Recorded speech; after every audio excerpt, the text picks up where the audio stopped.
जय राधा माधव कुंज बिहारी। जय राधा माधव कुंज बिहारी। जय राधा माधव कुंज बिहारी।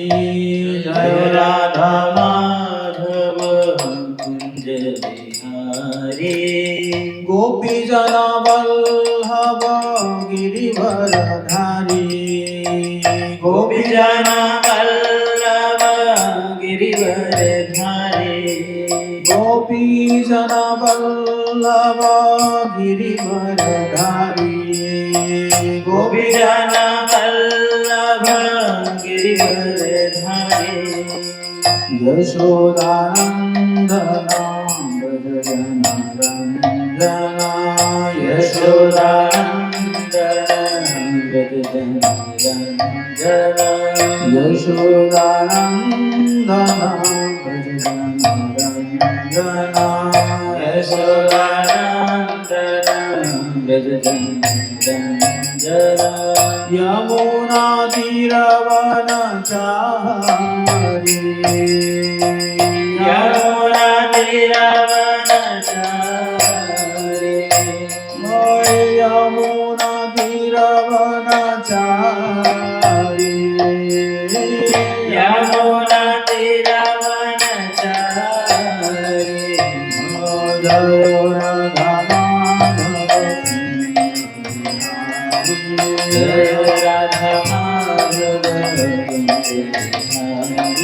जय राधा माधव बिहारी। जय राधा माधव जय राधा माधव बिहारी। गोपी जन वल्लभ गिरिवरधारी। गोपी जना वल्लभ गिरिवरधारी।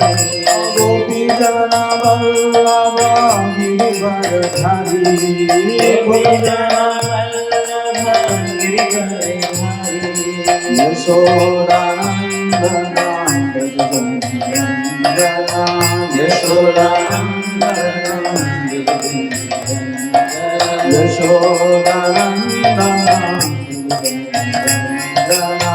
यशोदानंदना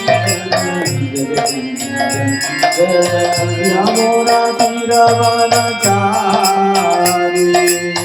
यमुना तीरवनचारी।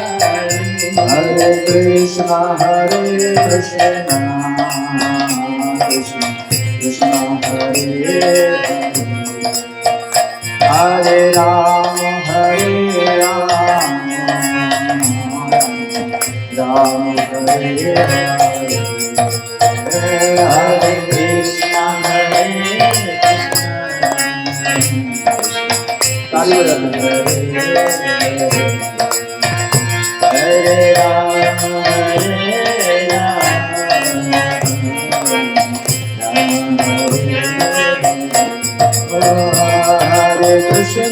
हरे कृष्ण कृष्ण कृष्ण हरे हरे हरे राम राम राम हरे हरे हरे कृष्ण कृष्ण कृष्ण कृष्ण हरे हरे हरे राम राम राम हरे हरे। हरे कृष्ण कृष्ण कृष्ण हरे हरे हरे राम हरे कृष्ण कृष्ण कृष्ण हरे हरे राम राम हरे कृष्ण कृष्ण कृष्ण हरे राम हरे Krishna Krishna Krishna Hare Hare Hare Ram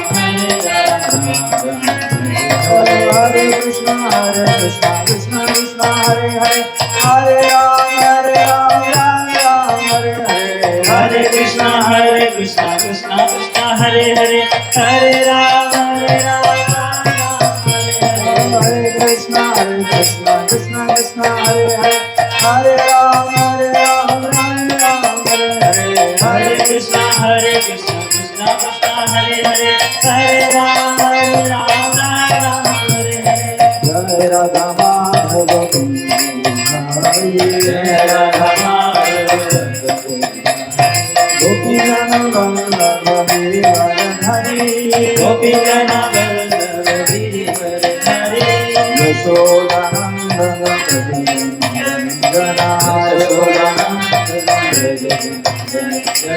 Yamuna Tiravanachari Yamuna Tiravanachari Jai Prabhupada Jai Prabhupada Jai Prabhupada Hari Hari Bol Hari Hari Hari Hari Bol Hari Hari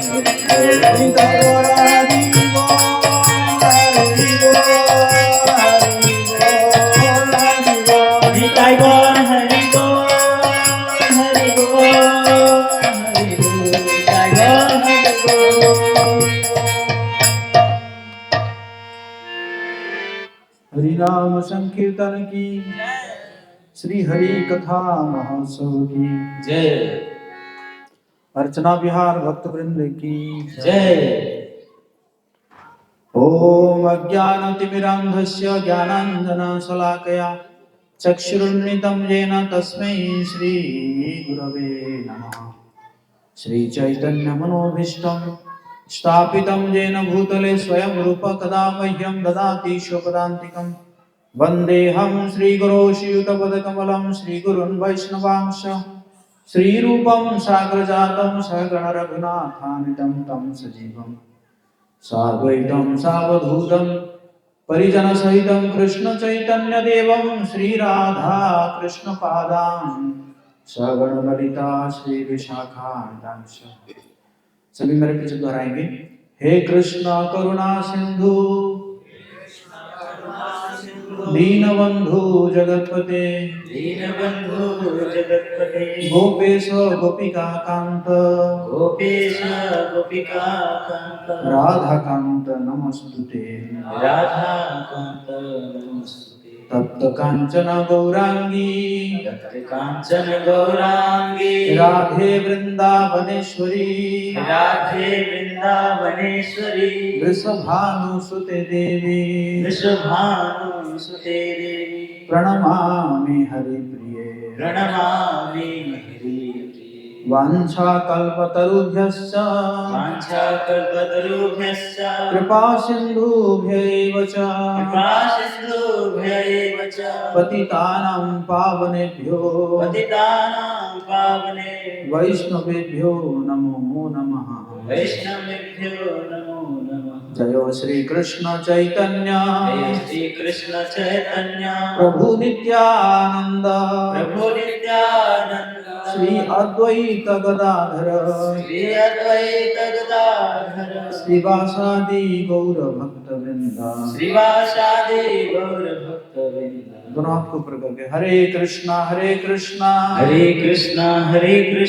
Krishna Krishna Hare Hare Krishna Krishna Hare Hare Hare Ram हरे राम हरे राम हरे राम राम राम हरे हरे राम राम हरे हरे नमो विष्णुपदाय कृष्ण पृष्ठाय भूतले श्रीमते भक्तिवेदांत स्वामिनिति नामिने नमस्ते सरस्वती देवी गौरवाणी प्रचारिणे निर्विशेष शून्यवादी पाश्चात्य देशचारिणे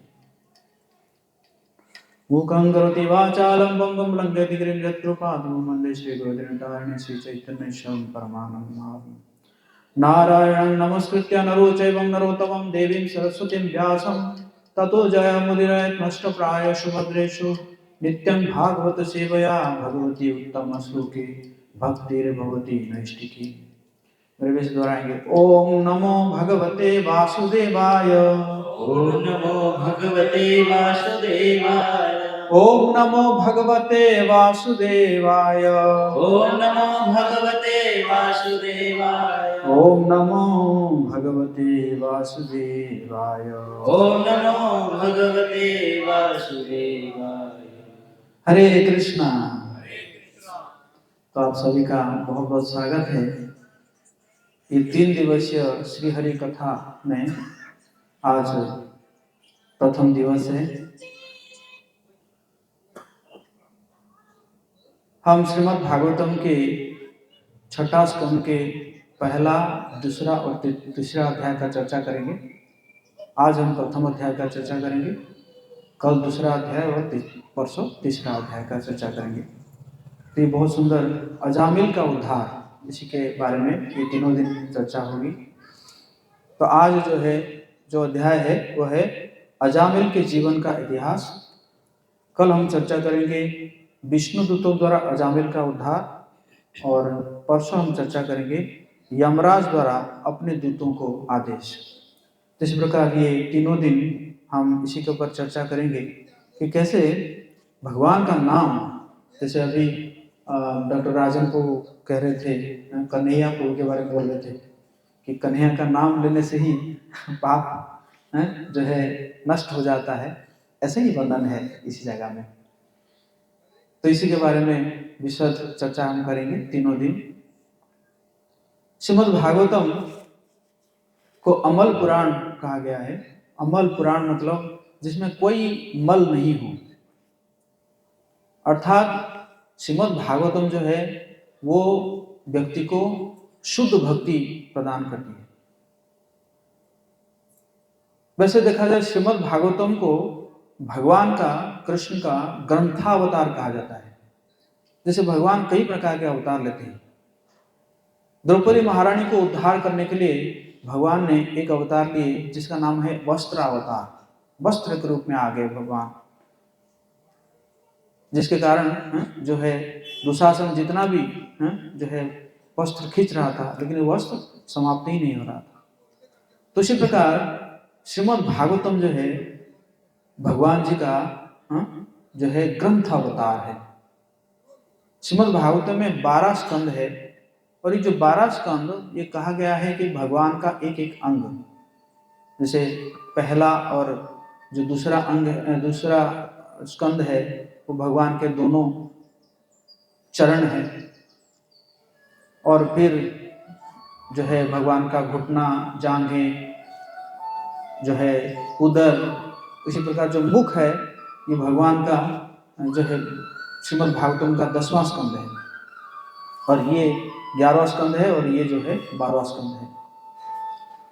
तो इस प्रकार श्रीमद् भागवतम अमल पुराण है। और इस श्रीमद् भागवतम को जो महर्षि वेदव्यास जी लिखे, उनके परिपक्व अवस्था में लिखे।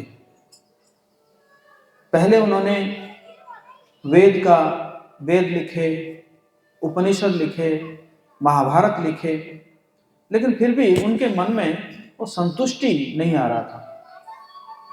तो उन्होंने अपने गुरु नारद मुनि को स्मरण करते हैं, और नारद मुनि जब आते हैं और उनको पूछते हैं कि क्या है, मैं इतने सारे शास्त्र लिखने के बावजूद भी मैं खुद संतुष्ट नहीं हूं,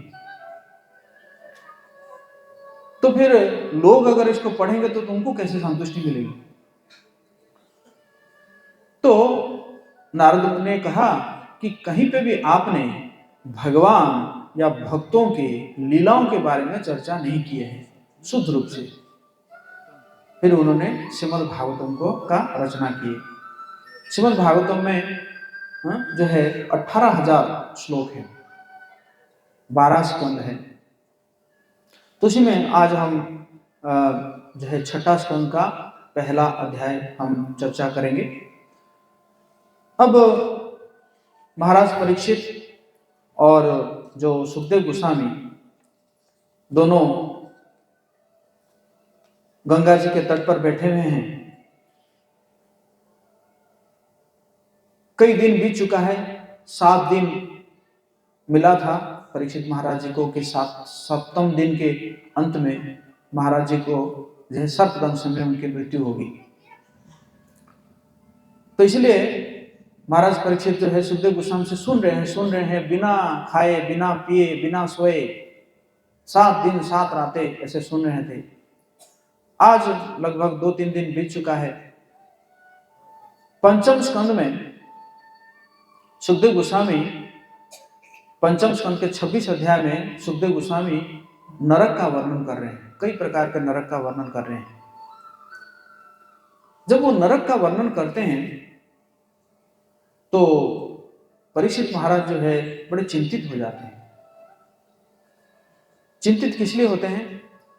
बाकी लोगों के लिए चिंतित होते हैं, अपने लिए नहीं, क्योंकि उनको कोई मृत्यु का चिंता नहीं है, क्योंकि उनको सुखदेव गोस्वामी ने कहा तुम कथा श्रवण करो और इसके बाद तुम भगवत धाम जाओगे। तो इसलिए परीक्षित महाराज जी को अपने बारे में कोई चिंता नहीं है।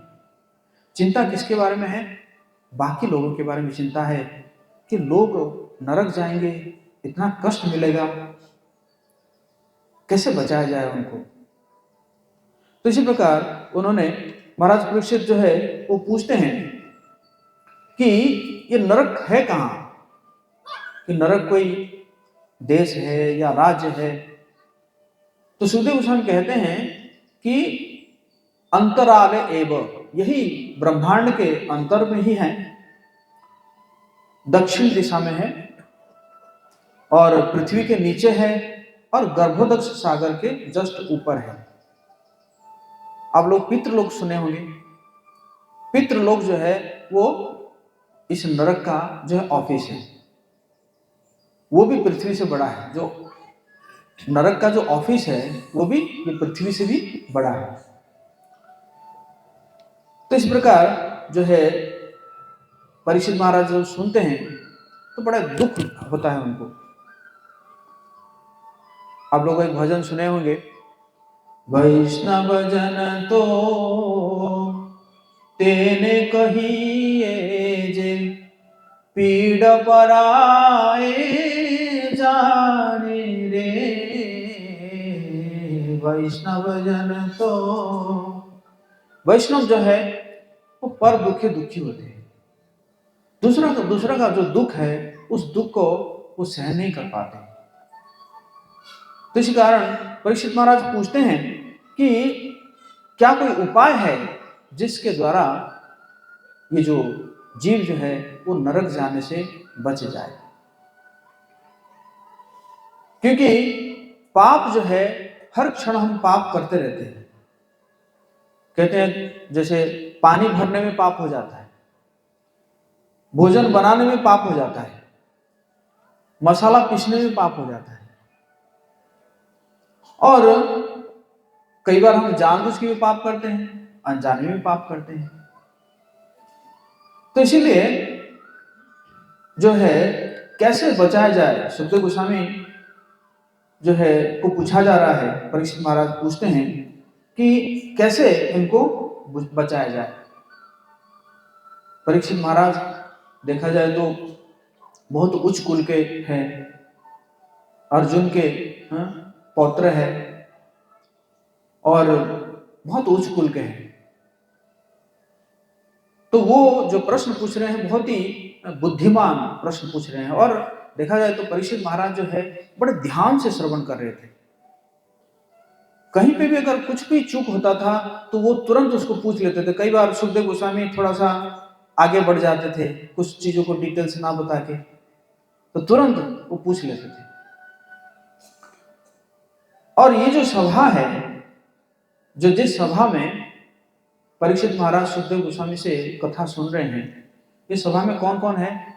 महर्षि वेदव्यास जी बैठे हुए हैं, नारद मुनि बैठे हुए हैं, पराशर मुनि बैठे हुए हैं, पर्वत मुनि बैठे हुए हैं। तो इसी प्रकार ये जो सभा था ये बहुत ही विद्वानों का सभा था उस समय। सभी लोग ये जानने के लिए इच्छुक थे कि कैसे परीक्षित महाराज जो है 7 दिन कथा श्रवण करके वो भगवत धाम को जाएंगे। जिस प्रकार आप लोग आज यहाँ पे आए हुए हैं, कथा श्रवण करने के लिए आए हुए हैं। कहते हैं, भगवान कहते हैं कि ना हम तिष्ठामि वैकुंठे योगिनाम हृदय न च मद्भक्ता जत्र गायति तत्र तिष्ठामि नारद। ना हम तिष्ठामि वैकुंठे, मैं वैकुंठ में रहना पसंद नहीं करता हूं। योगी नाम हृदय न च, ना मैं योगियों के हृदय में रहना पसंद करता हूं। कहां पे रहता हूं? मद्भक्ता जत्र गायति, मेरे भक्त लोग जहाँ पे मेरा कथा का, नाम का, गुण का, लीलाओं का कीर्तन करते हैं, रूपों का कीर्तन करते हैं, मैं उसी जगह में मैं उपस्थित हो जाता हूँ। तत्र तिष्ठामि नारदा, नारद हे नारद, मैं उसी जगह में उपस्थित रहता हूँ। तो इसी प्रकार ये जो आज जो है हम यहाँ पे कथा कर रहे हैं, मतलब भगवान यहाँ पे स्वयं उपस्थित है। बहुत सुंदर सूरदास जो है एक भजन गाते हैं, आप लोग मेरे साथ गा सकते हैं।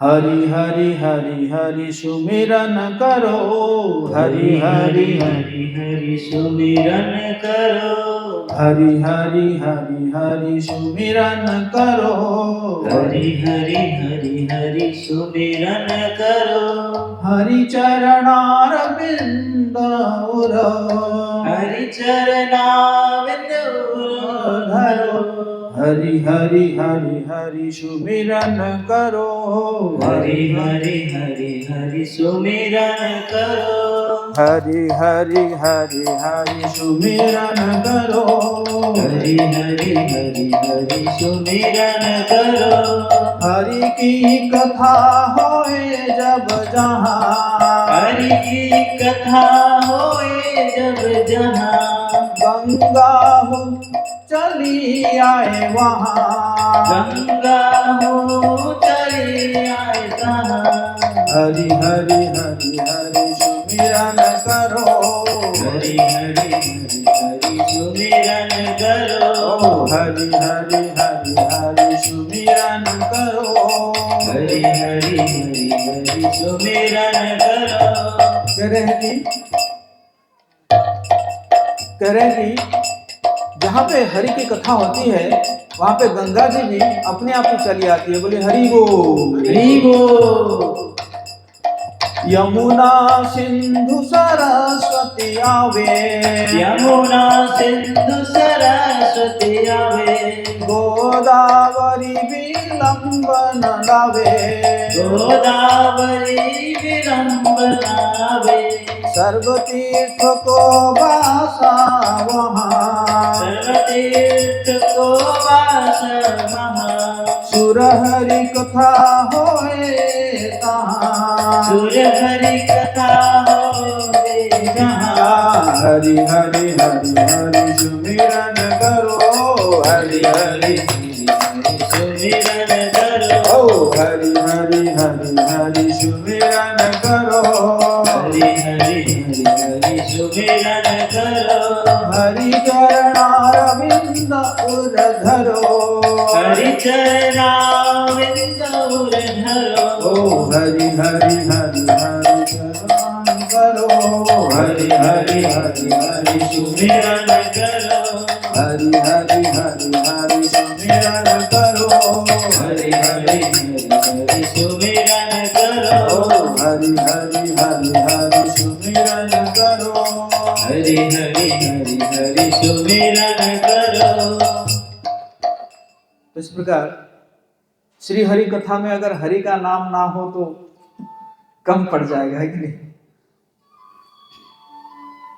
तो इसी प्रकार भगवान भगवत गीता में कहते हैं कि ऊर्ध्वम गच्छन्ति सत्त्वस्था, मध्य तिष्ठन्ति राजसा, अध गच्छन्ति तामसा। बार बार भगवान जो है गच्छन्ति गच्छन्ति गच्छन्ति ये बार बार कह रहे हैं। इसका मतलब जाना ही है। ये शरीर छोड़ने के बाद हमें कहीं ना कहीं जाना है, तो क्यों नहीं हम अच्छे जगह में जाए, है कि नहीं? तो इस प्रकार जब परीक्षित महाराज प्रश्न पूछते हैं तो सुखदेव गोस्वामी कहते हैं कि जो पाप करते हैं लोग, उस पाप का अगर मृत्यु तक प्रायश्चित कर लेते हैं तो फिर उनको नरक जाना नहीं पड़ेगा। और जैसे मैंने बताया है 28 प्रकार का नरक है, तो कई प्रकार का नरक है। जैसे एक नरक का नाम है पीव नरक। पीव नरक का क्या वर्णन है कि अगर आप सही से नियम से खा नहीं रहे हैं, कहीं पे भी कुछ खा जा रहे हैं, तो आपको जो है उस प्रकार के नरक में जाना पड़ता है। तो इसी प्रकार व्यक्ति जो है वो 3 प्रकार के पाप करता है। मन से पाप करता है, उक्ति से पाप करता है, और हाथ से पाप करता है। मन, उक्ति और पाणी ऐसा कहा गया है। तो ये तीनों प्रकार के पाप के लिए भी देखा जाए तो 3 यमदूत आते हैं इस 3 प्रकार के पाप करने के लिए। उक्ति का मतलब है वचन। जैसे कहते हैं कि व्यक्ति का मतलब क्या है? वक्तव्य। कोई जो है वक्तव्य दे सकता है, इसलिए उसको व्यक्ति बोला जाता है। तो इसी प्रकार जब मन, वचन और का जो हाथ, इस तीनों से जब हम पाप करते हैं तो तीनों प्रकार के जो है यमदूत आते हैं और फिर हमें उसी प्रकार के नरक जाना पड़ता है। तो सुखदेव गोस्वामी का कहने का मतलब है प्रायश्चित करना ही पड़ेगा।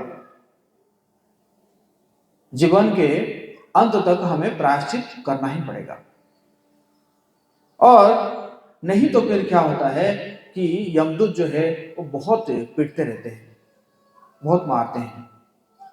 कोई अगर माफी भी मांगेगा कि मेरे से गलती हो गई थी, आप मुझे क्षमा कर दीजिए, तो उसको क्या करते हैं यमदूत और मारते हैं।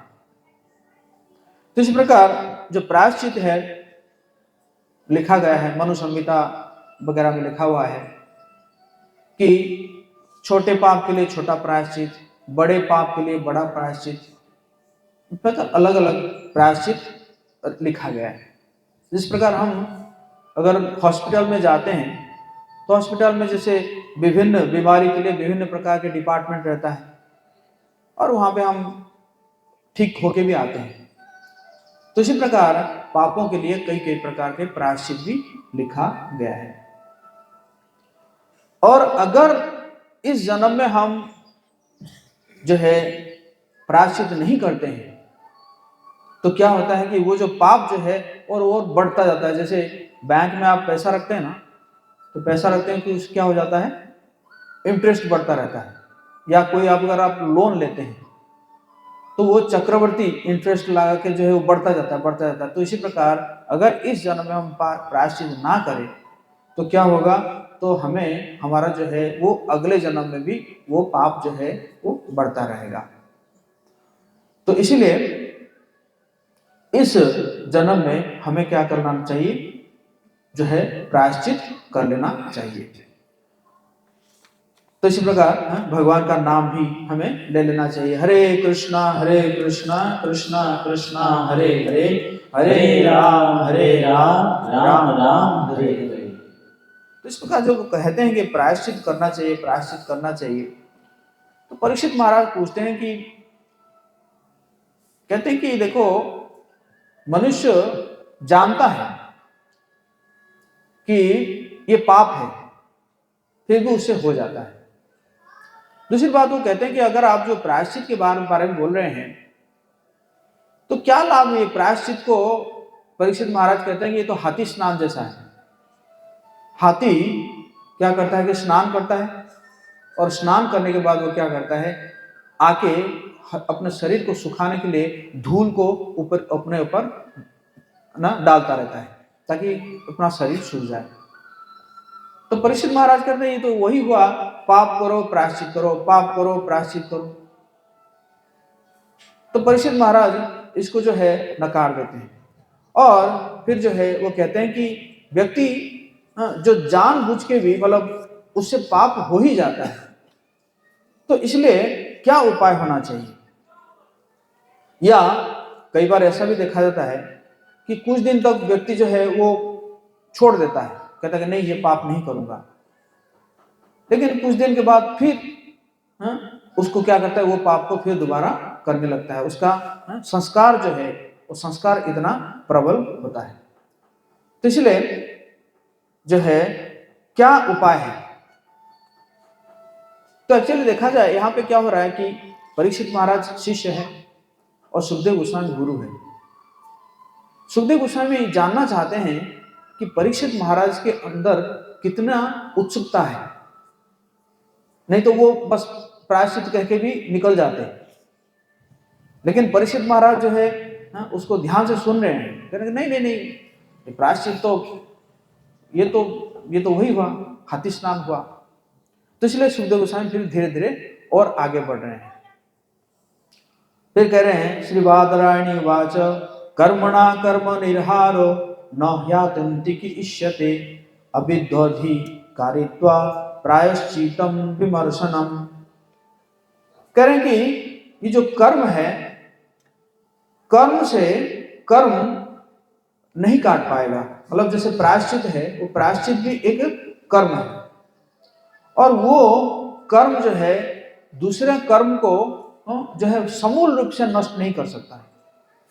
वो उदाहरण देते हैं, जैसे बांस के जो जंगल में कई बार आग लग जाता है, तो आग लग जाता है तो वो पूरा जल जाता है, लेकिन फिर जब बारिश होती है फिर बांस क्या होता है, बांस उग जाता है। क्यों? क्योंकि उसका जड़ रहता है। तो इसी प्रकार प्रायश्चित करने के बावजूद भी उसके अंदर जो पाप करने का जो प्रवृत्ति है, वो प्रवृत्ति उसके अंदर बचा रहता है, और उसी कारण वो फिर जो है क्या करता है, वो फिर पाप करने लग जाता है। तो इसी प्रकार जब पूछते हैं तो फिर कहते हैं कि हाँ और कुछ चीज भी है। तपसा ब्रह्मचर्येण शमेन च दमेन च त्यागेन सत्शौचाभ्याम यमेन नियमेन वा। कुछ कुछ चीज है, तपस्या करना, ब्रह्मचर्य का जो है व्रत को पालन करना, और त्याग करना, वेद अध्ययन करना, यम नियम, इस प्रकार जो है भी है। लेकिन इसमें भी क्या होता है कि फिर भी वो जो पाप करने का प्रवृत्ति रहता है। जैसे उदाहरण देते हैं विश्वामित्र ऋषि का। विश्वामित्र पहले कौशिक राजा थे। एक बार वो जंगल में गए थे शिकार करने के लिए, तो उनको प्यास लगी तो वशिष्ठ ऋषि के आश्रम में गए पानी पीने के लिए। कि सब लोग गए, राजा और उनके मंत्री गए, वशिष्ठ जी को बोले कि आप पानी पिला दीजिए। तो वशिष्ठ ने कहा कि राजा आए हैं, नहीं नहीं आप बैठिए, हम आपका जो है अतिथि आतिथ्य कराएंगे। तो उसके बाद जो है उन्होंने भोजन परोसे वशिष्ठ जी।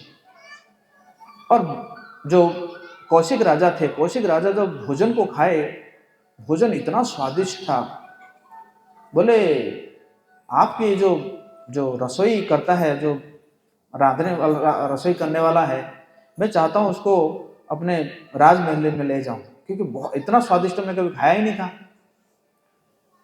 तो वशिष्ठ जी कहते हैं कि एक्चुअली ये कोई कुक कोई नहीं किया है, मेरे पास सुरभि गाय है, और वो सुरभि गाय जो है ये सबको जो है वो प्रकट करती है। तो जो है कौशिक कहने लगे मैं उसको लेकर जाऊंगा। तो वशिष्ठ सोचे कि ब्राह्मण को ऐसे गाय दान किया जाता है, राजा ब्राह्मण को गाय दान करता है, लेकिन यहाँ पे देखो क्या है कि ये राजा जो है क्या कर रहा है कि ब्राह्मण से गाय लेकर जा रहा है। फिर भी राजा है तो वशिष्ठ ने कुछ नहीं कहा। लेकिन सुरभि उन्होंने कहने लगी, सुरभि माता जो है कहने लगी जो वशिष्ठ जी को कि आप मुझे क्यों त्याग कर रहे हैं। वशिष्ठ ने कहा नहीं मैं त्याग तो नहीं कर रहा हूं, लेकिन वो राजा है, मैं क्या कर सकता हूं। बोले आप सिर्फ ये बोलिए कि मत जाओ, बाकी मैं देख लूंगी। तो वशिष्ठ ने कहा मत जाओ। तो सुरभि ने क्या किया, अपने शरीर से इतने सारे दिव्य सैनिक वो पकड़ की, वो सब जो है कौशिक राजा के सबको हरा दिए, और कौशिक राजा जो है पलायन किए अपने राजमहल में। तो कौशिक राजा सोचे कि मुझे भी ब्रह्मर्षि बनना है, और मुझे जो है वशिष्ठ से बदला लेना है। गए तपस्या किए, कई दिन तपस्या करने के बाद शिव जी को प्रसन्न किए, तो शिव जी आए, कुछ अस्त्र शस्त्र दे के चले गए, और उस अस्त्र शस्त्र को लेकर वशिष्ठ के पास पहुंच गए। लेकिन वशिष्ठ अपने चारों तरफ ऐसा एक ऊर्जा उन्होंने किया कि उस उनका सारा जो अस्त्र शस्त्र है, दिव्य अस्त्र शस्त्र मिला था, वो कुछ काम का रहा नहीं। फिर दोबारा आए, फिर तपस्या किए, लगभग 10,000 साल तपस्या करने के बाद एक व्यक्ति जो है वो गया वशिष्ठ के पास, बोला मैं जीते जी स्वर्ग जाना चाहता हूँ। तो जो है वशिष्ठ ने कहा नहीं, तुम जीते जी स्वर्ग नहीं जा सकते। तो फिर वो आके पहुंच गया कौशिक राजा के पास, बोले ऐसा है, वशिष्ठ कह रहा है कि मैं जीते जी स्वर्ग नहीं जा सकता। तो इनको तो घमंड था, तो इन्होंने कहा कि नहीं, मैं तुझे भेजूंगा, क्योंकि 10,000 साल तपस्या कर चुके थे। तो उसको भेज दिए, स्वर्ग भेज दिए। और स्वर्ग में जब पहुंचा तो बड़ा एकदम गंदा स्मेल आने लगा। तो वो लोग कहे अरे कौन आ गया। कोई कहा कि भूलोक से कोई जीते जी आ गया है। तो उसको वहां से लात मारे। तो फिर नीचे गिरा तो बोलने लगा मैं गिर रहा हूं, मुझे बचाओ। कौशिक फिर दोबारा भेजे, फिर दोबारा गिरा। तो फिर कौशिक ने क्या किया कि उसके लिए एक वहां पे एक लोक बना दिए, उसको त्रिशंकु बोलते हैं। तो उसमें वो रह गया। तो लेकिन ये जो 10,000 साल का जो तपस्या है, वो तपस्या का फल उनका खत्म हो गया। फिर अरे बहुत बड़ी गलती हो गई, फिर तपस्या करने लगे। और इंद्र जो है उन्होंने क्या किए कि भेज दिए मेनका को, और मेनका को भेज दिए तो उनसे जो है वो मोहित हो गए। और 1 साल तक उनको पता नहीं चला, मेनका के साथ रहे। एक पुत्री उत्पन्न हो गई। और फिर जाके उनको पता चला मैं क्या कर दिया। तब 50,000 साल का ध्यान गया। फिर तपस्या किए। फिर कुछ दिन के बाद इंद्र ने रंभा को भेज दिया। तो रंभा को भी जो है उन्होंने क्या किए, क्रोधित होकर श्राप दे दिए, पत्थर बना दिए। फिर 10,000 साल का गया। और उसके बाद फिर करते करते फिर आखिर में फिर वो ब्रह्मर्षि बने, लगभग 70,000-80,000 साल तपस्या करने के बाद। तो यहाँ पे यही कहा जा रहा है कि हालांकि ये तपस्या, ब्रह्मचर्य, व्रत ये सब भी है, फिर भी ये भी जो है क्या कर नहीं सकता है, जो पाप करने का जो प्रवृत्ति है, उस पाप करने का प्रवृत्ति को जो है वो नहीं मिटा सकता है। तो फिर आखिर में जो है सुखदेव गोस्वामी वो बहुत सुंदर श्लोक बोल रहे हैं कि क्या करने से हमारा पाप करने का जो जड़ है, वो जड़ खत्म हो सकता है। कह रहे हैं केचित् कैवल्या भक्त्या वासुदेव परायणा अघम धन्वन्ति कार्ष्णेन निहारमिव भास्करः।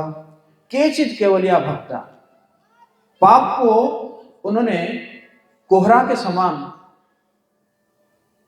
जो है समझा रहे हैं, और भक्ति जो है वो सूर्य के समान है। जैसे ही सूर्य उगता है, कोहरा जो है क्या जाता है, भाग जाता है, या अंधेरा जो है भाग जाता है। आप अगर चाहेंगे भी कि मैं अंधेरा को कुछ कहीं पे मतलब कुछ स्टोर करके रख दूं, तो नहीं हो सकता। सूर्य आएंगे तो अंधेरा अपने आप ही भाग जाता है। तो इसी प्रकार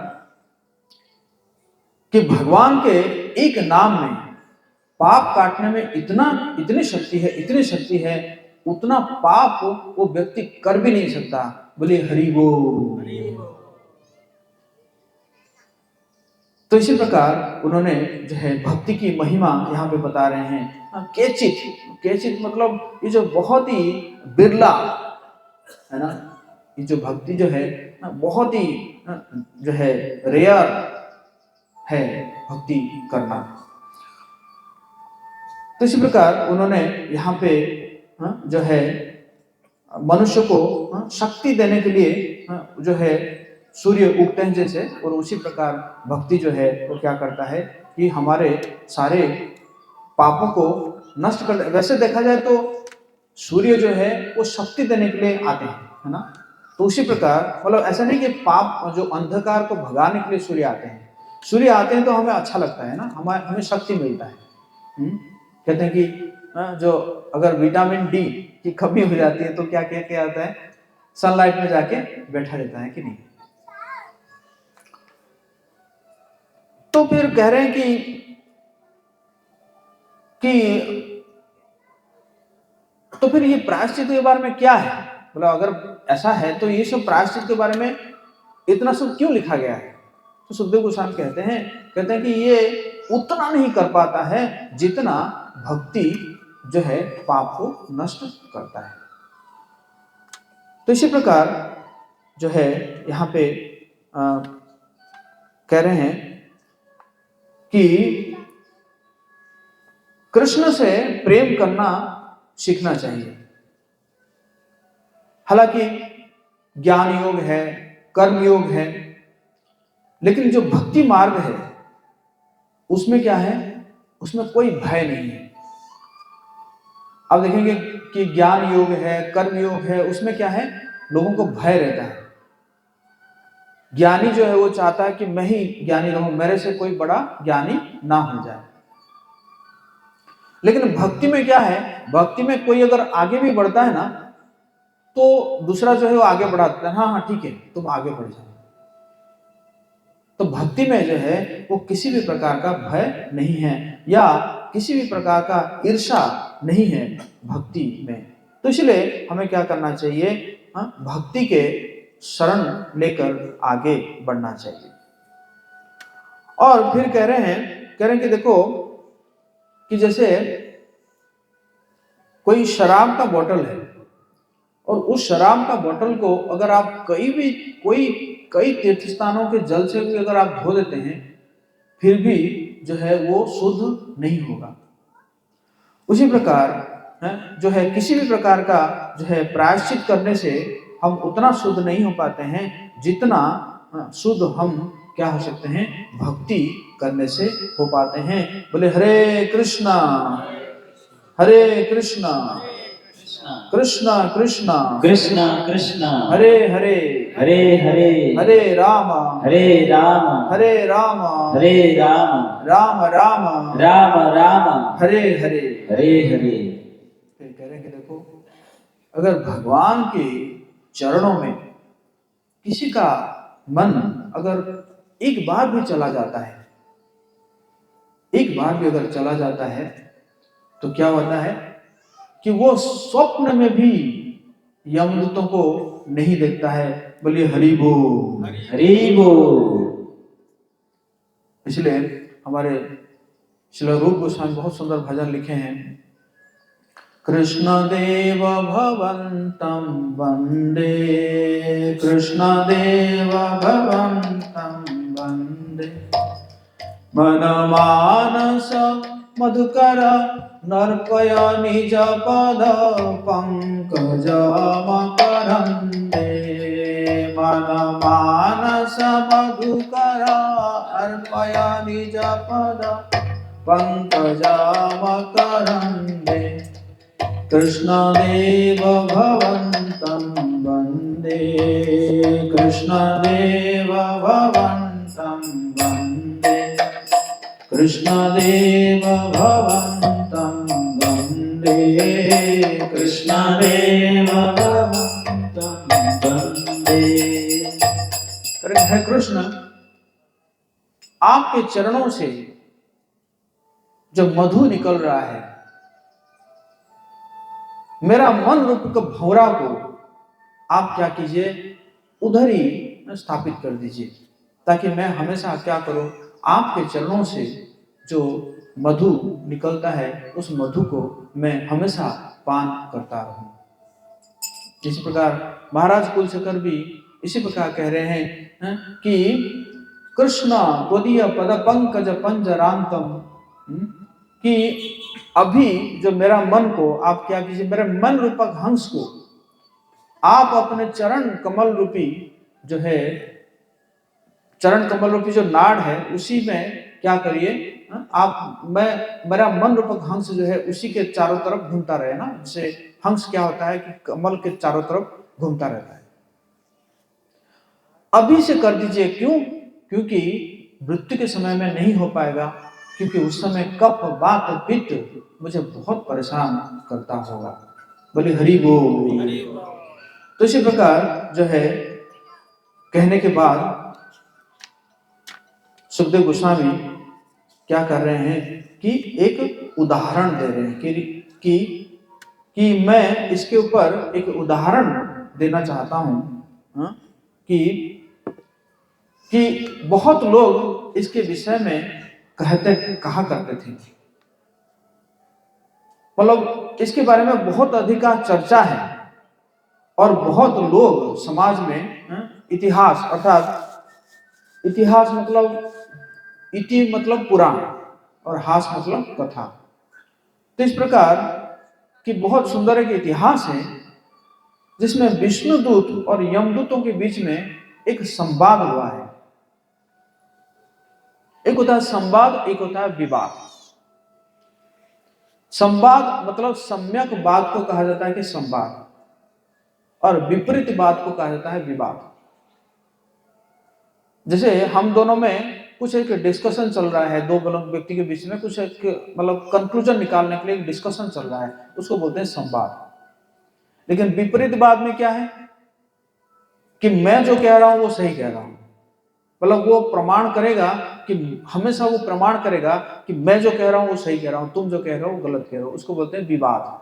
तो संवाद और विवाद। तो कह रहे हैं सुखदेव गोस्वामी कह रहे हैं कि इस प्रकार जो है यमदूत और विष्णुदूत के बीच में एक संवाद हुआ था, और उस संवाद में क्या था कि एक व्यक्ति को विष्णुदूत कह रहे थे कि ये सबसे बड़ा धर्मात्मा है, और यमदूत कह रहे थे ये सबसे बड़ा पापी है।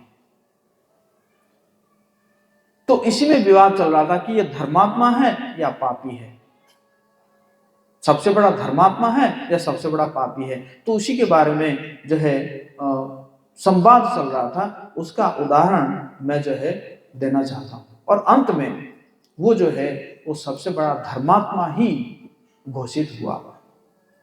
और सुखदेव गोस्वामी कह रहे हैं ये जो मैं कह रहा हूं, अभी जो कथा कह रहा हूं, ये मैंने अगस्त्य ऋषि से सुना था।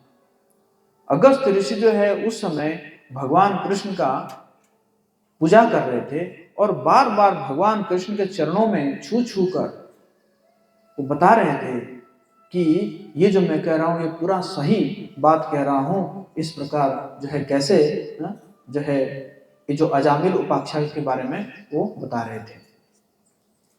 तो फिर शुरू करते हैं।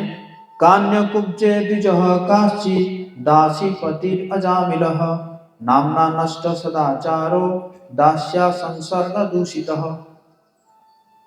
कान्य कुब्जे अर्थात कनौज, कनौज में एक ब्राह्मण था।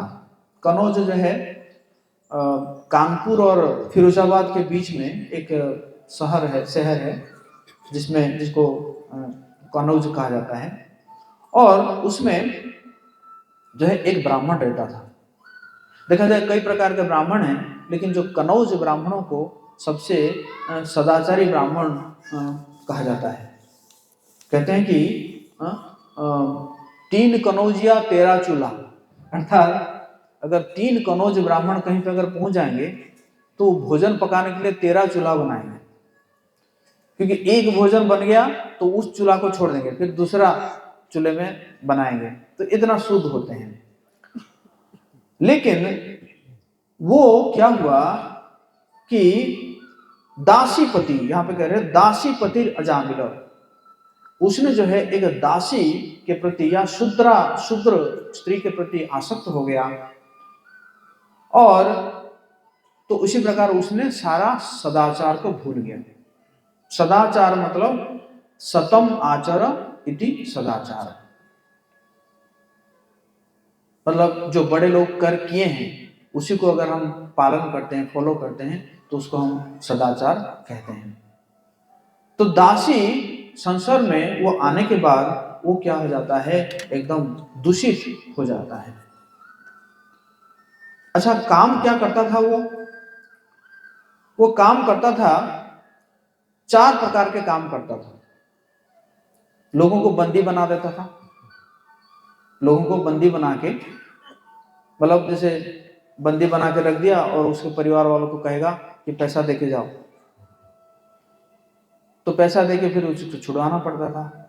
जुआ खेलता था और जुआ में ऐसे ही ठग देता था, ठग के जो है लोगों से पैसा लूट लेता था। और धूर्तता से चीटिंग करके, चोरी से भी करता था। तो इस प्रकार वो पैसा जो इनकम करता था वो किस लिए इनकम करता था? वेश्या को प्रसन्न करने के लिए, वेश्या को खुश करने के लिए। हालांकि धन कमाने का मनुष्य को अधिकार है, लेकिन पाप करके धन जो है वो कमाना नहीं चाहिए।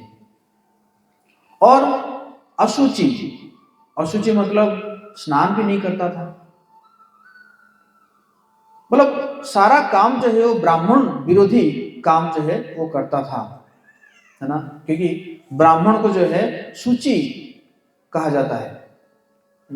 शुचि मतलब क्या है? ब्राह्मण जो बहुत क्लीन रहते हैं ना, बहुत ही जो है साफ रहते हैं ब्राह्मण। मतलब कहते हैं कि कोई ब्राह्मण अगर स्नान करने के लिए डर गया और कोई क्षत्रिय अगर युद्ध करने के लिए डर गया तो फिर वो बेकार है, ना वो ब्राह्मण है ना वो क्षत्रिय है। तो इसी प्रकार करके उसने क्या किया, उसका 88 साल बीत गया। और कह रहे यहाँ पे सुखदेव गोस्वामी कह रहे हैं कि वेश्या के पुत्रों को वो जो है संभालते हैं। मतलब सुखदेव गोस्वामी ये नहीं कह रहे कि अजामिल का पुत्र, अपने पुत्र नहीं कह रहे हैं, क्या कह रहे हैं? वेश्या के पुत्र। क्यों? क्योंकि वेश्या का कुछ है नहीं, मतलब वो तो कई पुरुषों के साथ संबंध रखती है। तो इसी प्रकार जो है, मतलब एक तो चलो ठीक है अपने पुत्रों को लालन पालन करा, नहीं, वेश्या के पुत्रों को लालन पालन करने में ये सब काम करता था। किसी को बंदी बनाता था, किसी के साथ धूर्तता करता था। लेकिन एक बेटा उसका था, छोटा बेटा, वो उसका नाम था नारायण। क्या नाम था? जोर से बोले, क्या नाम था? नारायण नाम था। और बहुत ही प्रिय था। क्यों? क्योंकि सबसे छोटा था।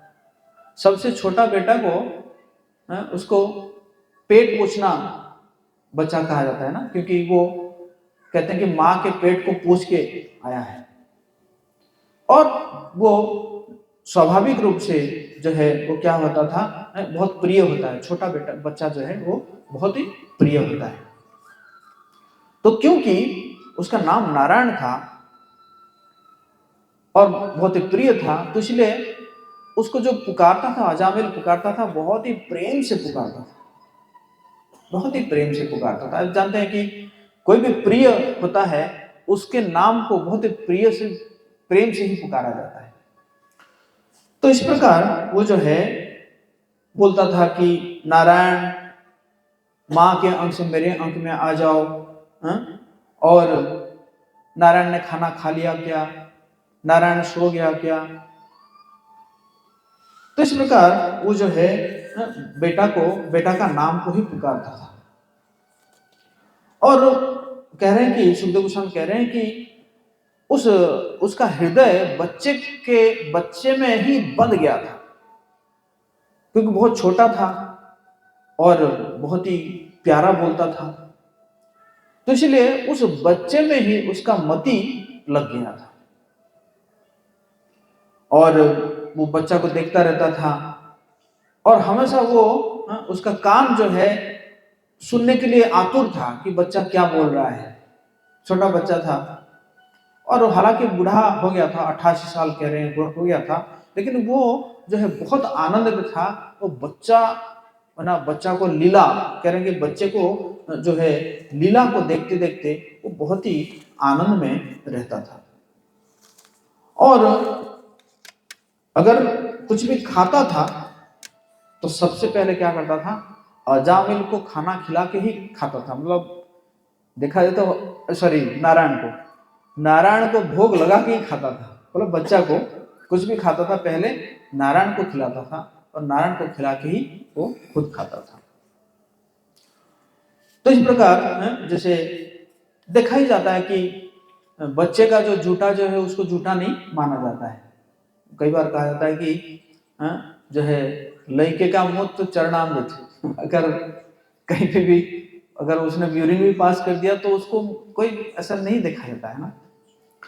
तो इस प्रकार जो है बहुत बार वो नारायण को पुकारता रहता था और लेकिन पता नहीं चला कि उसका मृत्यु आके उसके पास पहुंच गया है। उदाहरण दिया जा रहा है चूहा और सांप का। चूहा बहुत ही अनावश्यक घर बनाता रहता है,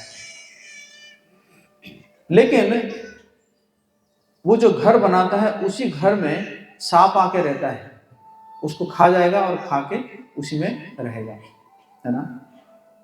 तो इसी प्रकार अगर मनुष्य भी इसी प्रकार अगर बहुत सारा काम में लगा रहता है और भगवान को भूल जाता है, जीवन का उद्देश्य को अगर भूल जाता है, तो उसको भी उदाहरण दिया गया है चूहा के, मतलब चूहा के साथ उसको कंपेयर किया गया है। तो जब उसका मृत्यु काल उपस्थित हो गया और उसका मति तो नारायण में था, और जब यमदूत आए तो क्या हुआ कि उसने क्या किया कि वो नारायण जो खेल रहा था पास में, तो उस नारायण को उसने क्या किया, उसने जो है बुला लिया, पुकार लिया, नारायण करके बहुत ही आतुरता से नारायण को पुकारा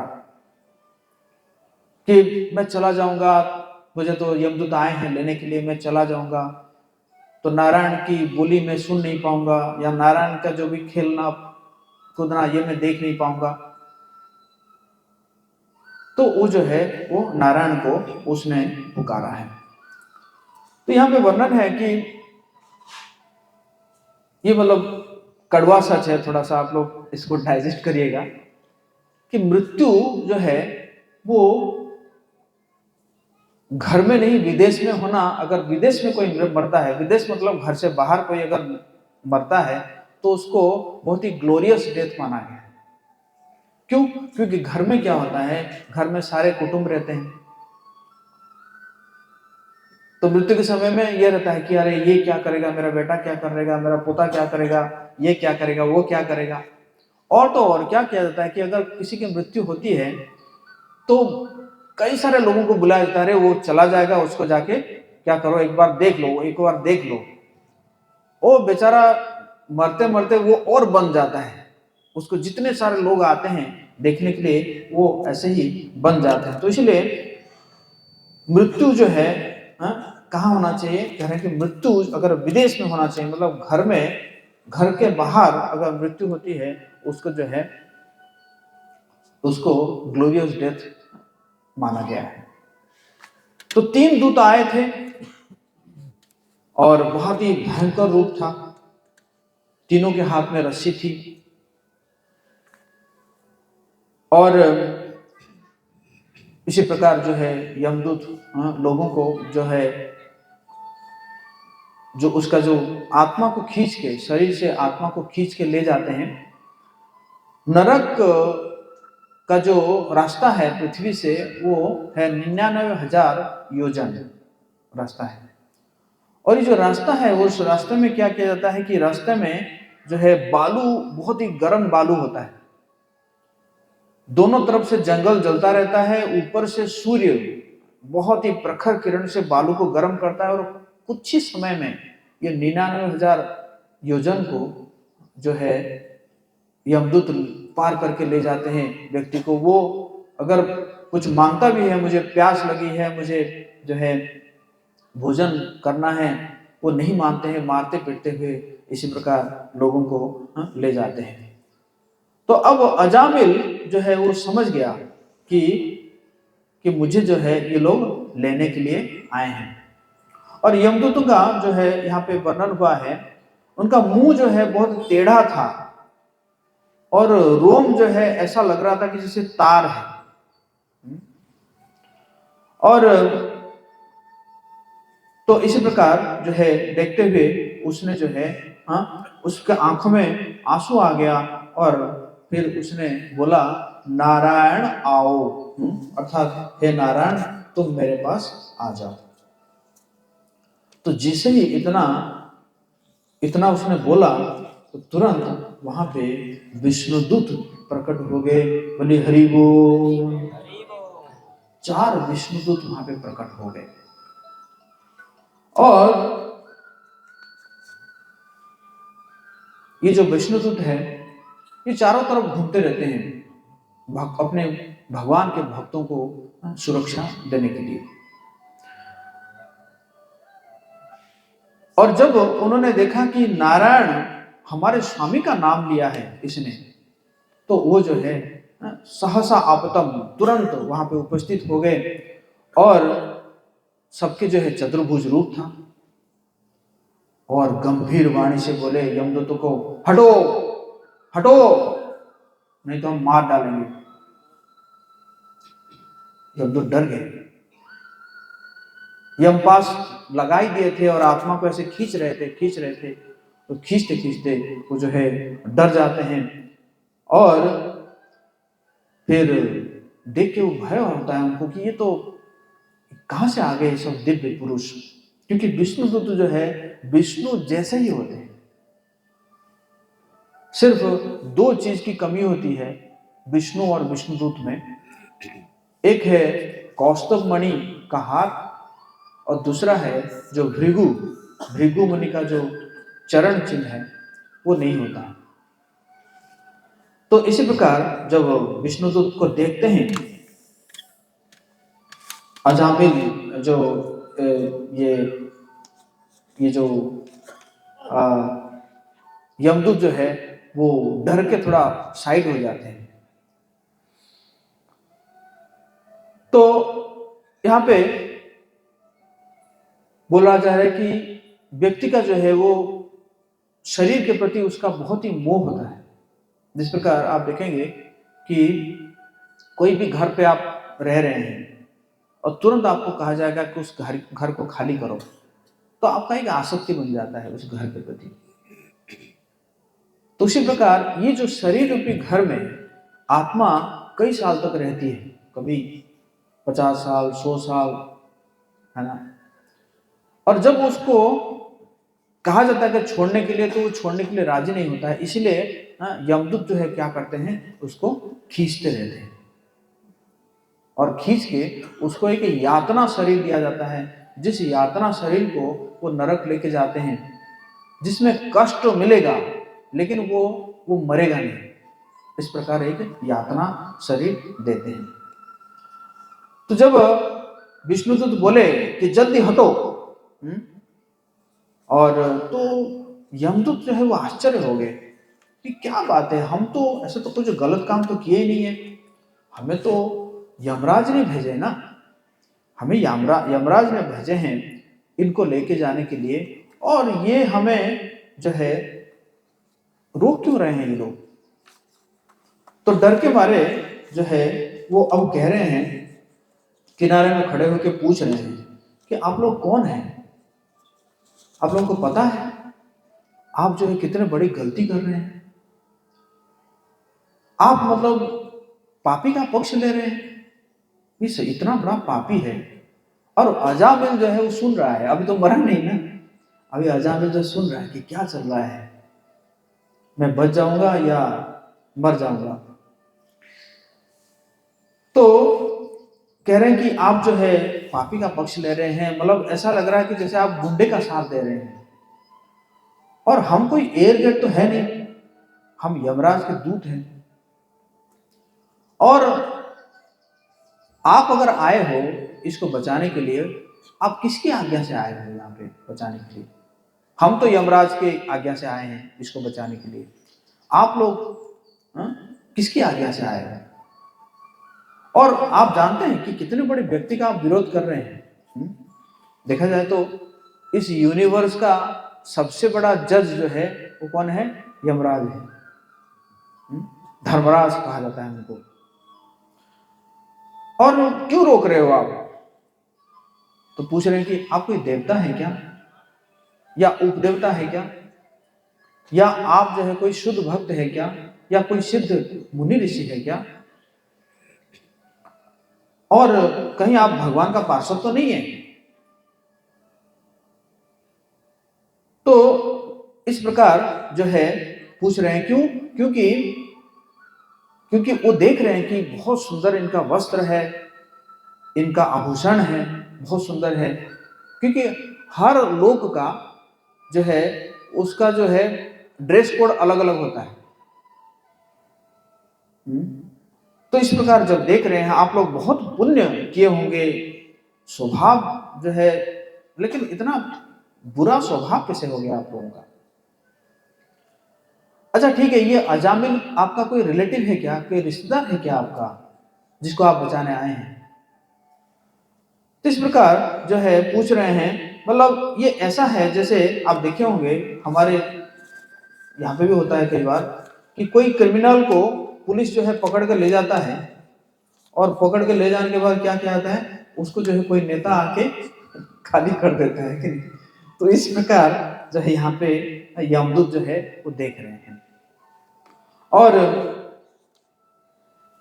देख रहे हैं कि कितना सुंदर इनका रूप है, पीतांबर वस्त्र है। और क्योंकि जो वैकुंठ वासी है वो रेशम का वस्त्र पहनते हैं, क्योंकि हमारे जैसा रेशम का वस्त्र नहीं है जिसमें कीड़े मार के जो है बनाया जाता है, उसे नहीं है, वो दिव्य रेशम वस्त्र पहनते हैं। और सभी कमल हाथ में लिए हुए हैं, धनुष है, तरकस है, गदा है, शंख है।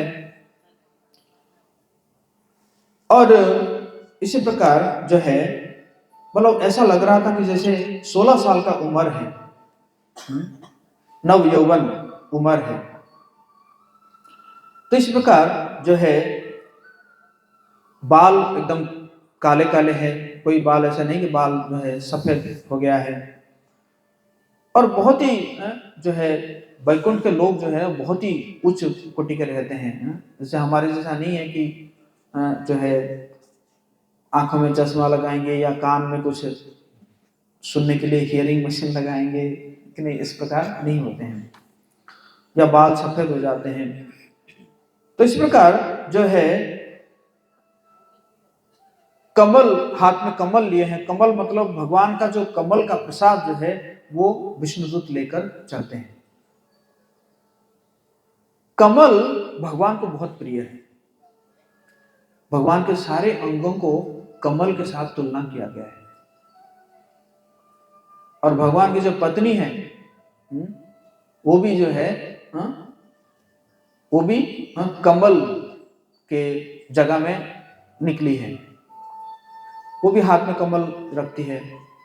भगवान के पुत्र ब्रह्मा जी वो भी जो है क्या है, कमल में ही, कमल से ही वो निकले हैं, कमल में बैठे रहते हैं। तो इस प्रकार वो देख रहे हैं कि ये जो आए हुए हैं इनका शरीर से इतना आलोक निकल रहा है, उस शरीर से वो जो कमरा था, ये कमरा पूरा आलोकित हो रहा है। रात के समय में ही आए थे उसको, अजामिल को लेने के लिए, तो कमरा पूरा जो है आलोकित हो रहा है। तो देखा जाए तो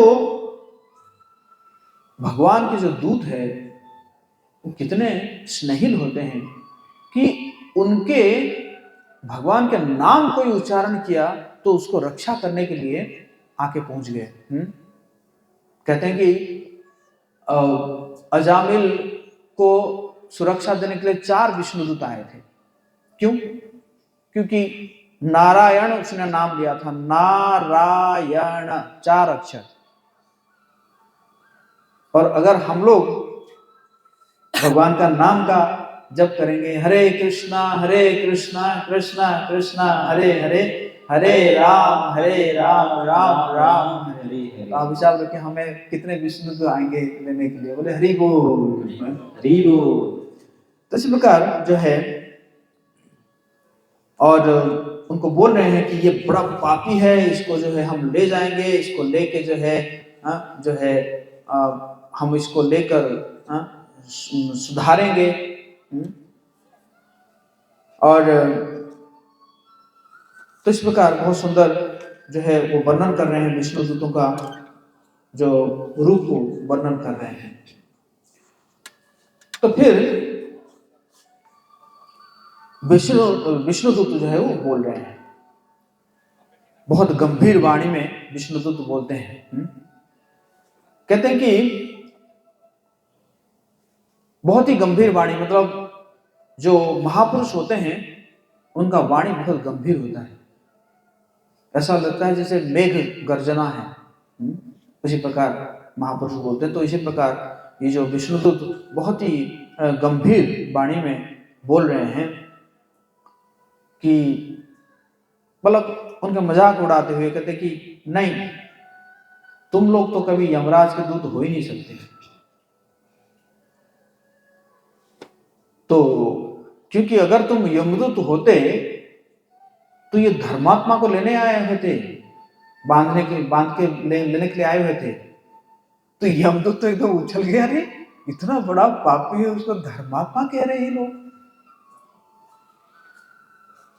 तो उनको कह रहे हैं कि तुम लोग खल हो, दुष्ट हो, हैं, और तुम जो है धर्मात्मा को परेशान करते रहते हो, तो इसलिए तुम कभी भी जो है नहीं हो सकते, यमराज के दूत जो है तुम हो ही नहीं सकते कभी भी।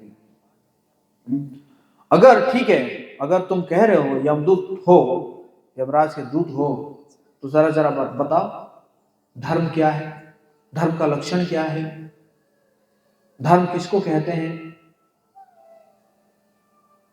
इस प्रकार जो है प्रश्न पूछते हैं। तो इसमें प्रभुपाद जी कह रहे हैं कि हमें जो है क्या करना चाहिए कि सिद्धांत में बहुत ही स्ट्रांग होना चाहिए। जो फिलोसफी है, वो फिलोसफी जो है हमें बहुत ही स्ट्रांग होना चाहिए। हमारा जो दर्शन है वो दर्शन बहुत क्लियर होना चाहिए। ये नहीं कि भगवान निराकार है, उनका कोई रूप नहीं है, ऐसा नहीं है। तो सिद्धांत जो है हमारा वो बहुत ही स्ट्रांग होना चाहिए, जो तत्व है वो बहुत ही स्ट्रांग होना चाहिए। इसलिए चैतन्य महाप्रभु कहते हैं, सिद्धांत बोलिया कबू नौकर आलस, यहा होते लागे कृष्ण सुदृढ़ मानस। जो जिसका सिद्धांत क्लियर होता है उसका मन वो कृष्ण में जो है वो लग जाता है। और फिर प्रश्नोत्तर की, ठीक है तुम अगर ऐसा कह रहे हो तो दंड जो है किसको दिया जाता है? क्या सबको दंड दिया जाता है या सिर्फ पापियों को दंड दिया जाता है या सभी मनुष्यों को दंड दिया जाता है? तो जब इस प्रकार का प्रश्न पूछते हैं तो यमदूत भी बहुत ही जो है विद्वान थे, तुरंत उत्तर देते हैं कि वेदों का आदेश ही क्या है, धर्म है, और जो इसको पालन करता है वही धर्म है, और जो इसका जो निषेध को नहीं मानता है वो क्या है, अधर्म है। तो वेदों में जो है बहुत ही जो कर्तव्य का वर्णन है वो सब धर्म है, और वेद ही प्रमाण है। तो विष्णु तो पूछ रहे हैं तो वेद को क्यों मानेंगे हम? अगर ऐसे पूछते हैं तो कह रहे हैं वेद स्वयं नारायण, वेद जो है स्वयं नारायण है और स्वयंभू है, ऐसा हमने सुना है। यमदूत क्या कह रहे हैं, ऐसा हमने सुना है, मतलब यमदूत भी यमराज जी से कथा सुने हैं। कभी कभी यमलोक में क्लास होता होगा, सेमिनार होता होगा, यमराज देते होंगे क्लास। तो इस प्रकार जो है वो जो है सुने हैं, लेकिन पूरा कंप्लीट नॉलेज उनको प्राप्त नहीं था। तो इस प्रकार जो है कह रहे हैं कि भगवान के श्वास से जो है वेद निकला है, और अगर कोई वेद को मानेगा तो जरूर वो क्या करेगा, वो भगवान का नाम उच्चारण जरूर करेगा, है ना। कई लोग होते हैं कि आजकल कई प्रकार का पंथ बने हुए हैं, जिसमें वो वेद को नहीं मानेंगे और क्या कहेंगे, जो है गुरुर वाक्य वेदम मूलम, हमारा जो गुरु बोले हैं वो क्या है, वेद का मूल है। लेकिन लेकिन भगवान का नाम का जप नहीं करते होंगे। जस्ट उल्टा। तो अगर कोई वेद को मान रहा है, इसका मतलब क्या है, जरूर वो भगवान का नाम जरूर लेता होगा। हरि हरि हरि हरि सुमिरन करो, हरि हरि हरि हरि सुमिरन करो, हरि हरि हरि हरि सुमिरन करो, हरि हरि हरि हरि सुमिरन करो, हरि चरणारविंद उर धरो, हरि चरणारविंद उर धरो, हरि चरणारविंद उर धरो, हरि चरणारविंद उर धरो, ओ हरि हरि हरि हरि सुमिरन करो, हरि हरि हरि हरि सुमिरन करो, ओ हरि हरि हरि हरि सुमिरन करो, हरि हरि हरि हरि सुमिरन करो, ओ हरि हरि हरि हरि सुमिरन करो, हरि हरि हरि हरि सुमिरन करो। इसी प्रकार यमदूत बहुत सुंदर दर्शन प्रस्तुत कर रहे हैं विष्णुदूतों के सामने, कि चाहे कोई व्यक्ति सतोगुणी में हो, रजोगुणी में हो या तमोगुणी में हो, तो वो जरूर जो है वो कहीं कोई ना कोई उसको जो पालन किया है वो नारायण ही पालन किए हैं। और तो प्रकृति जो है, प्रकृति के बारे में बता रहे हैं, प्रकृति के तीनों गुणों के बारे में बता रहे हैं ना। कई बार प्रश्न उठता है, कई बार कुछ लोग ऐसे बोलते हैं, अरे आप भगवान भगवान करते रहते हो, हम तो मानते हैं कि प्रकृति ही सब कुछ कर रही है।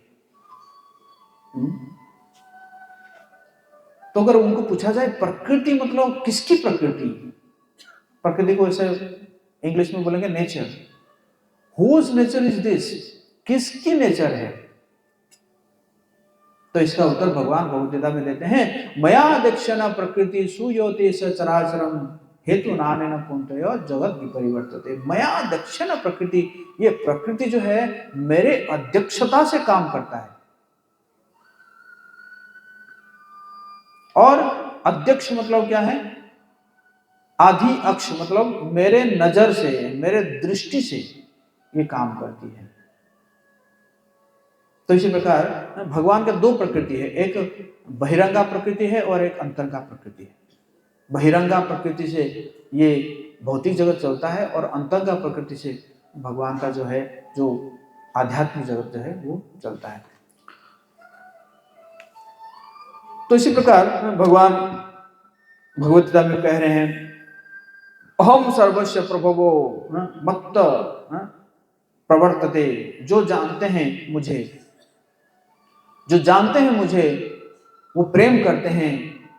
बुधा भाव सम्मानिता, वो बुधा मतलब बुद्धिमान व्यक्ति है। करेंगे मुझे जो पूजा करते हैं वो कौन है, बुद्धिमान व्यक्ति ही मुझे पूजा करते हैं। बोले हरि बोल।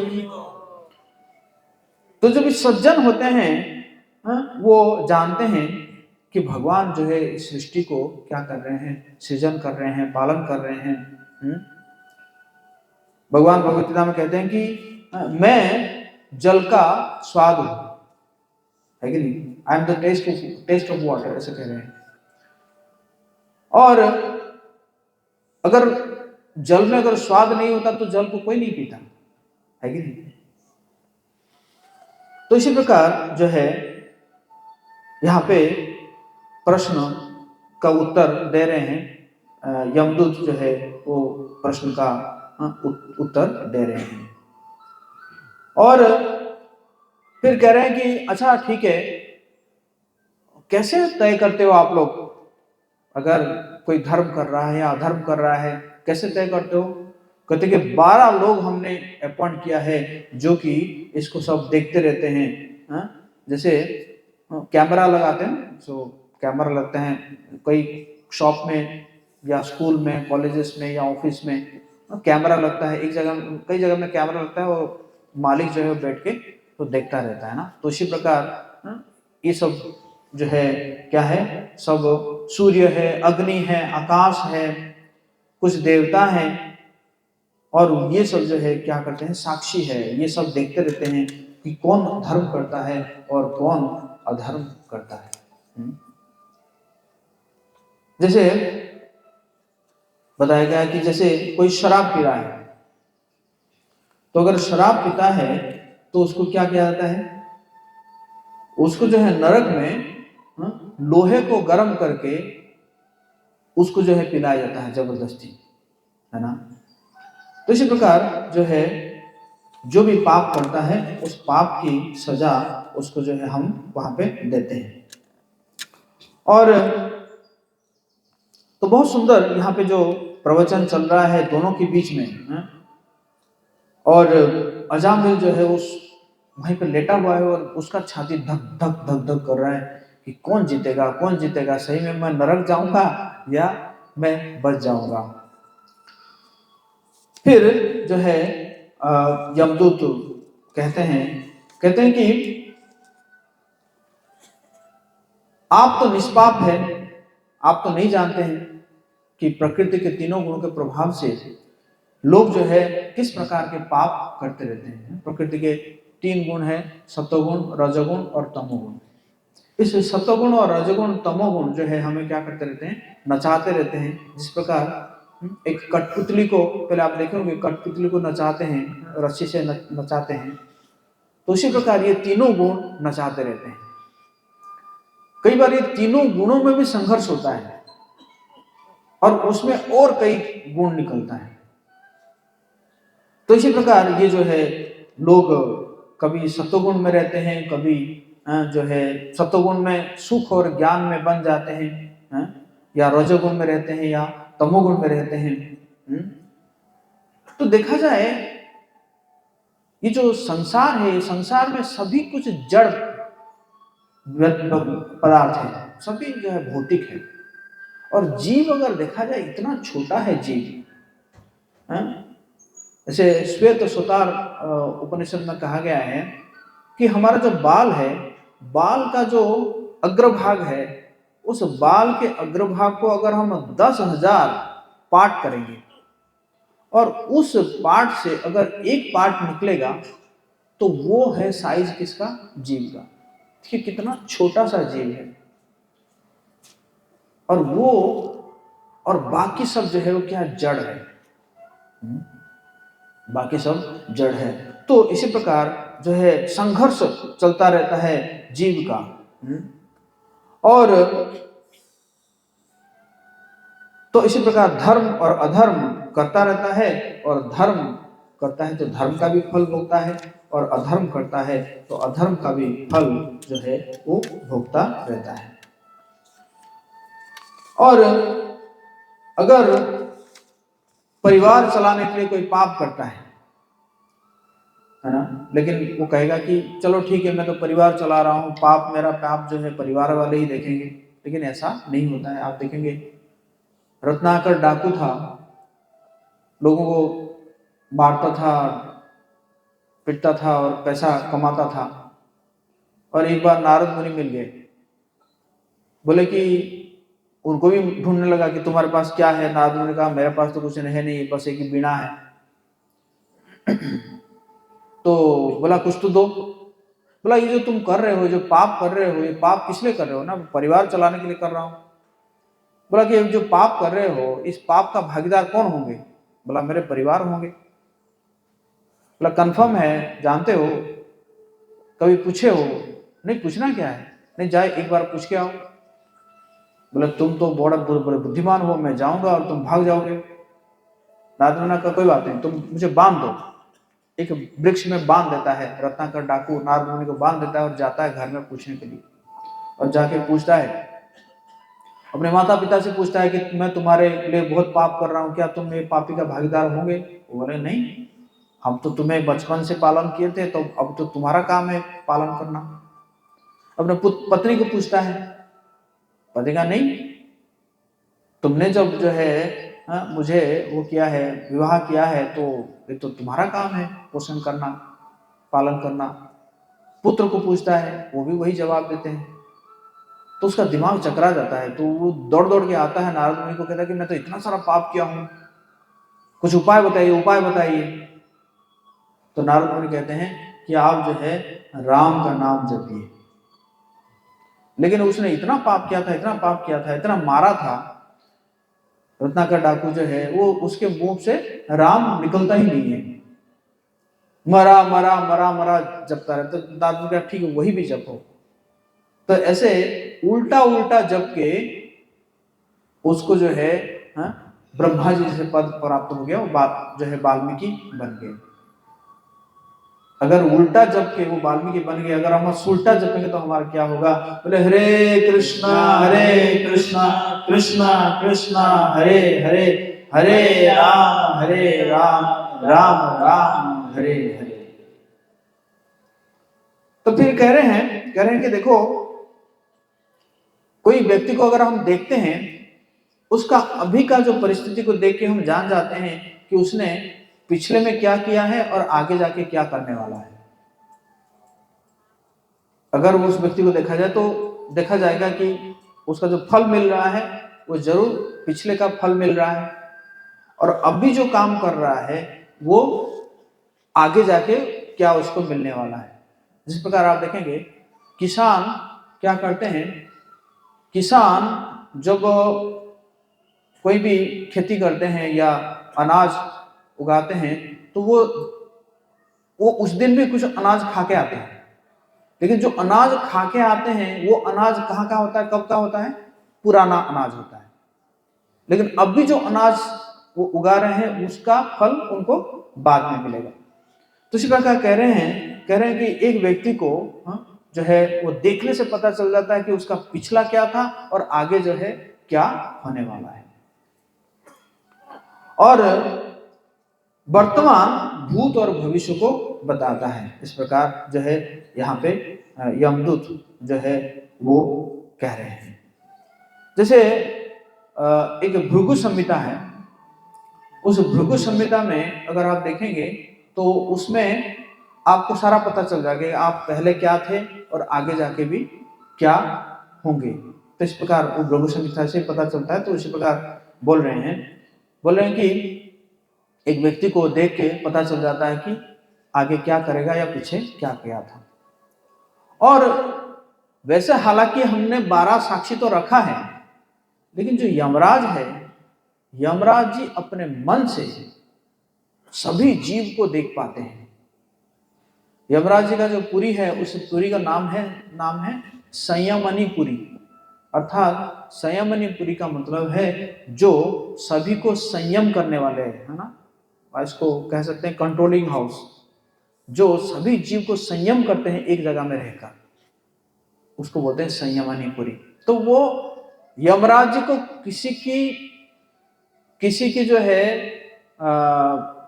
प्रमाण की आवश्यकता नहीं है, क्योंकि वो मन से ही पूरा सारा कुछ देख लेते हैं, सारे जीवों का इतिहास को देख लेते हैं, सब कुछ देख लेते हैं। अगर यमराज जी को पूछा जाए कि ये श्याम हरि प्रभु 50 जन्म से पहले इस समय क्या काम किए थे, तो यमराज जी जो है तुरंत बता देंगे।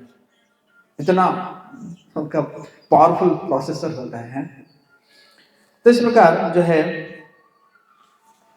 यमदूत यहाँ पे जो है वर्णन कर रहे हैं, और फिर कह रहे हैं कि उसी प्रकार वो निर्णय करते हैं। और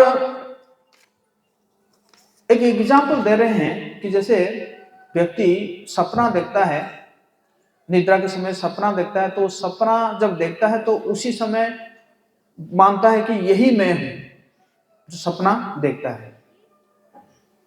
तो उसी प्रकार मतलब हालांकि वो पीछे आगे भी कई सपना और देखेगा और पीछे भी कई सपना देखा होगा, लेकिन जो जिस समय में वो सपना देखता है वो सोचता है कि यही मैं हूं। पीछे का जो सपने हैं उसको याद नहीं रहते। मैं भी अगर किसी को अगर पूछा जाएगा कि 1 हफ्ते पहले तुम क्या सपना देखे थे, उसको याद नहीं रहता है। तो उसी प्रकार ये जो शरीर में जो है व्यक्ति ऐसे करोड़ करोड़ जन्म लेता है और वो क्या करता है कि जो वर्तमान है उसी को वो मानता है, लेकिन पीछे का जो है वो भूल जाता है, या आगे का कुछ जो है उसको पता ही नहीं होता है। तो इसी प्रकार जो हम देखते हैं कि इस शरीर में भी हम जो है रहते रहते भी हम जो है कई चीजों को भूल जाते हैं, है ना। जैसे हम सो जाते हैं तो पूरा भूल जाते हैं, कोई भी चीज याद नहीं रहता है, सो जाते हैं तो, है कि नहीं। अगर इसी को भी हिसाब किया जाए, अगर सिर्फ 6 घंटे भी अगर हम हिसाब करें और एक व्यक्ति अगर 80 साल जीता है तो देखा जाए 20 साल तो व्यक्ति भूला हुआ ही रहता है कि नहीं। और अगर हम अगर बचपन का और बुढ़ापे का लेके, कि बचपन में जो है बच्चे जो है सोते ही रहते हैं, सोएंगे और उठेंगे, बस कुछ खाएंगे पिएंगे और फिर सो जाएंगे, लेकिन लगभग 20-22 घंटा तो सोते रहते हैं बचपन में। और बुढ़ापे में भी ऐसे होता है, बुढ़ापे में सोते रहते हैं। अगर इसको अगर जोड़ा जाए तब तो फिर और भी कितना साल हो जाएगा कि लगभग 30-40 साल व्यक्ति जो है भूला हुआ ही रहता है इस शरीर में रहते हैं। तो इसलिए जो है यमदूत कह रहे हैं कि व्यक्ति जो है वर्तमान को ही वो मानता है और पीछे का तो भूल जाता है और आगे का कुछ उसको पता नहीं रहता है। जो आध्यात्मवादी होते हैं वो थोड़ा ये जो सोने में थोड़ा कम सोते हैं, जैसे हमारे श्रील प्रभुपाद जी लगभग दिन में वो मतलब 24 घंटा में 2-3 घंटा सोते थे। रात को 8 बजे सोते थे और 10-11 बजे उठ जाते थे और जो है पूरे अपना राइटिंग करना शुरू कर देते थे, रात भर लिखते रहते थे और दिन में जो है वो मैनेजमेंट करते थे। श्रील प्रभुपाद की। उसी प्रकार कई आध्यात्मवादी व्यक्ति है जो कि वो क्या करते हैं, सोना जो है वो उनका कम हो जाता है धीरे धीरे। और फिर कह रहे हैं कि देखिए एक आत्मा के साथ 16 लोग होते हैं, मतलब 16 होते हैं, मतलब 5 कर्मेंद्रिया हो गए, 5 ज्ञानेंद्रिया हो गए और 5 जो है इंद्रिय विषय है। उसके बाद फिर जो है मन और मन के ऊपर फिर आत्मा। तो इस प्रकार 16 के साथ रहता हुआ आत्मा जो रहता है फिर भी क्या रहता है, अकेला रहता है। क्योंकि ये जो 16 चीज है ये क्या है, ये भौतिक है और आत्मा जो है वो क्या है, वो आध्यात्मिक है। और इसी प्रकार कहते हैं कि जीव जो है वो क्या करता है कि रेशम का कीड़ा का उदाहरण दे रहे हैं। रेशम का कीड़ा जो है अपने लिए घर बनाते बनाते अपना दरवाजा रखना भूल जाता है और घर बनाते बनाते वो उसी में फंस जाता है और उसी में फंस के वो क्या हो जाता है, वो मर जाता है ना। तो इसी प्रकार हमें भी देखना होगा कि हम घर बनाते बनाते कहीं दरवाजा रखना भूल ना जाए कि नहीं। कहने का मतलब देखिए कि अगर सब कुछ करते हुए भी जो मनुष्य जीवन का जो लक्ष्य है, आध्यात्म है, कृष्ण के प्रति प्रेम करना, वो जो दरवाजा को हम भूले ना। आप सब बहुत ही पुण्यवान लोग हैं जो कि आए हुए हैं, आप तो वो दरवाजा को खोल के रखे हैं कि नहीं। तो इसी प्रकार जो है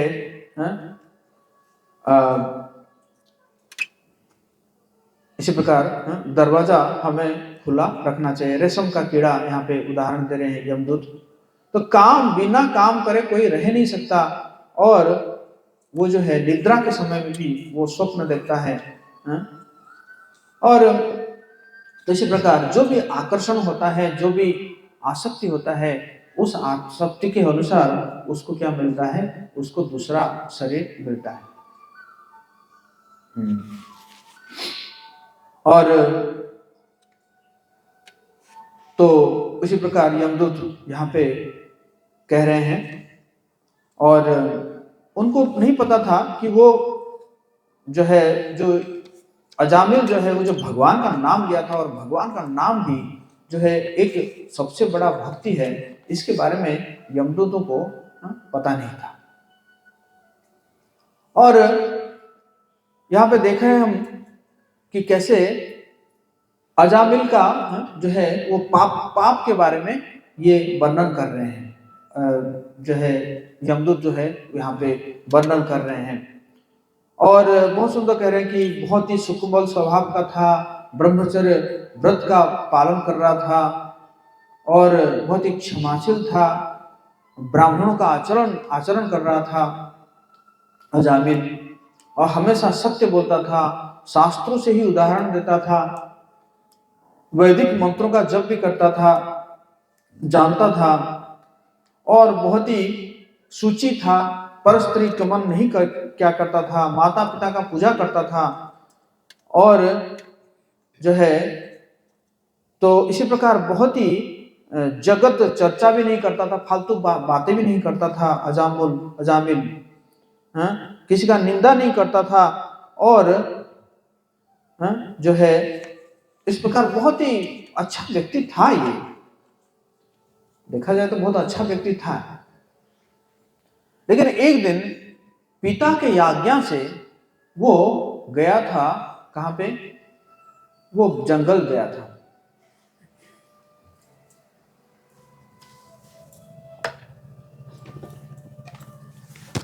भोगा और आरती।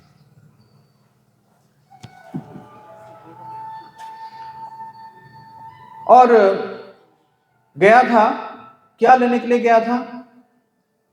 फल, पुष्प, समित और कुश, ये लेने के लिए गया था। पिता के आज्ञा से गया था, मतलब यहाँ पे देखा जाए तो पिता का आज्ञा का भी पालन करता था अजामिल। और उस प्रकार जाता था, गया था, और जाके जो है वो क्या किया कि जब ये सब संग्रह करके जब वापस आ रहा था, तो वापस आते आते उसने देखा कि एक शूद्राणी को आलिंगन किया है, और उसको जो है चुंबन दे रहा है जंगल में। और जब वो शूद्राणी को देखा कि शूद्राणी जो है अपने शरीर में जो है हल्दी लगा रखी थी, और उसका जो है कपड़ा जो है अर्धनग्न जैसे थी, तो ये सब जब देखा उसने, और फिर उसने सोचने लगा कि क्या है कि मुझे नहीं देखना चाहिए, क्योंकि मैं ब्राह्मण हूँ, मैंने ये सब पढ़ रखा है, मेरे इंद्रियों को संयम करना चाहिए, ऐसे उसने सोचा। लेकिन वो जो दृश्य है, वो दृश्य बार बार उसके मन में चल रहा था, और फिर उसके मन में ये इच्छा हुआ कि ये शूद्र देखो कितना भाग्यशाली है, इसने जो है ये शूद्राणी के साथ है, मैं भी इतना भाग्यशाली होता। और मतलब अपना जीवन को उसने हीन मानने लगा इस दृश्य को देखकर। और तो इसी प्रकार उसने देखने लगा। तो इसी प्रकार जो है व्यक्ति को वैसे सोचना चाहिए, मतलब किसी भी काम करने से पहले, बुरा काम करने से पहले उसको सोचना चाहिए कि मैं क्या हूं, मेरी स्थिति क्या है। ऐसे नीति शास्त्र में बोला गया है कि एटलीस्ट जो है बच्चों के सामने पाप नहीं करना चाहिए, और अगर विवश होकर करना भी है तो कम से कम छुप के करना चाहिए, कम से कम मतलब बच्चे ना देखें, इस प्रकार नीति शास्त्र में बताया गया है। तो इसी प्रकार जो है अजामिल इसको देखकर जो है बहुत ही प्रयास किया उसने इस चीज को भूलने के लिए, लेकिन वो भूल नहीं पाया। और फिर उसने क्या किया कि जैसे वो किसी ग्रह से ग्रसित हो गया, मतलब जैसे काम भाव से वो क्या हो गया, वो ग्रसित हो गया, क्योंकि काम को भी एक जो है ग्रह कहा गया है। तो इसी प्रकार वो पागल हो गया है ना। इसी प्रकार जैसे भगवान भगवती राम कहते हैं कि ध्यायतु विषयान पुंस संगस्तेषु पयायते। किसी चीज का आप ध्यान लगाते हैं, किसी भौतिक चीजों का आप ध्यान लगाते हैं, ध्याय तो विषयान पुंस संगस्तेषु पयायते, उस चीज को प्राप्त करने के लिए आपके मन में एक इच्छा होती है। संगात संजात काम, फिर काम उत्पन्न होता है। और काम से दो चीज होता है, काम अगर पूर्ति हो गई तो लोभ उत्पन्न होता है, और काम का अगर पूर्ति नहीं हुआ तो क्रोध उत्पन्न। कामाद क्रोधाभिजायते, क्रोधात भवति सम्मोह, क्रोध से सम्मोह उत्पन्न होता है, और सम्मोहात स्मृति विभ्रम, फिर वो भूल जाता है कि वो क्या है। और स्मृति विभ्रम, स्मृति भंगसात बुद्धिनाश, बुद्धिनाश प्रणश्यति, तो इस प्रकार उसका बुद्धि नष्ट हो जाता है। उसी प्रकार अजामिल का क्या हुआ, उसका पूरा बुद्धि जो है वो नष्ट हो गया। और इस प्रकार नष्ट हो गया तो फिर उसने जो है कि आया, जब आया तो सामान रखा, जो भी सामान लेकर आया था जंगल से सामान रखा, तो पिताजी ने कहा कि जाओ स्नान करके आओ। लेकिन वो जब जाता है स्नान करने के लिए जाता है, फिर आके जब पूजा करता है तो उसके मन में वही चलता रहता है, जो वेश्या थी, वो वेश्या का जो रूप है, वो वेश्या का रूप का ही उसके मन में ध्यान में आने लगा। और तो जब आने लगा तो फिर वो क्या किया कि वो जो है ढूंढने लगा, उस वेश्या को ढूंढने लगा कि कहाँ है। और ढूंढने लगा तो जाके पता किया कि कहाँ पे वेश्या है। उसको जाके कहने लगा कि मैं तुम्हें अपने घर में रखना चाहता हूँ। तो फिर वो वेश्या राजी हो जाती है, और जब वेश्या राजी हो जाती है तो उसको लेकर आता है और लेकर आके घर में रखता है। तो जैसे रखता है तो वेश्या को तो पता चल गया कि और एक स्त्री है। तो उसने कहा ये कौन है, तो पता चलता कि इसकी पत्नी है। बोले ये रहेगी या मैं रहूंगी। तो फिर अजामिल क्या करता है कि उसकी पत्नी जो है बहुत ही जो है सती पत्नी थी, बहुत ही सुंदर थी, उच्च कुल से भी आई थी। उसको जाके कहता है कि तुम जो है ना, तुम चले जाओ, तुम मायके चले जाओ। उसने कहा क्यों, मायके क्यों जाओ? नहीं नहीं, तुम चले जाओ, बहुत दिन हो गया तुम यहाँ पे रह रहे हो, तुम चले जाओ। इसी प्रकार उसको भगा देता है, पत्नी को भगा देता है। और माता पिता को भी जो है, माता पिता जब जानते हैं कि ये जो है ऐसे ऐसे कर रहा है, माता पिता भी चले जाते हैं। और जितना उसका जो धन था, वो धन को सारा उसने वेश्या को संतुष्ट करने में लगा देता है। और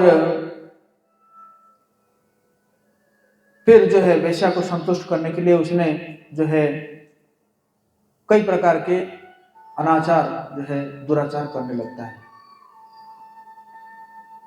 क्योंकि अब एक होते पत्नी तो जानती है कि मेरे पति का क्या है ना, क्या उसके पास कितने, उसके जेब में कितना पैसा है, उसी हिसाब से वो अपना मांग करती है। लेकिन वेश्या का तो कुछ नहीं, वो तो उसके मन में तो कोई ममता होती नहीं है। तो वो जो है जैसे जैसे डिमांड करती थी, और उस डिमांड को ये क्या करता था, ये अजामिल जो है उसको पूरा करता था। और तो इस प्रकार करते करते उसने जो है, और तो ये अजामिल तो सोया हुआ था, और इसी प्रकार यमदूत जो है बोल रहे हैं कि देखो ये कितना बड़ा पापी था, कितना बड़ा पापी, हाथ दिखा दिखा के उसको कह रहे हैं, कि ये जो है वेश्या का कुटुंब को पालन कर रहा था। मतलब अपना कुटुंब तो नहीं, वेश्या का कुटुंब को जो है उसने पालन कर रहा था। और तो इसीलिए हम जो है क्या करेंगे, इसको जो है ले जाएंगे और जाके यमराज के दरबार में इसका हिसाब करेंगे, इसको सुधारेंगे।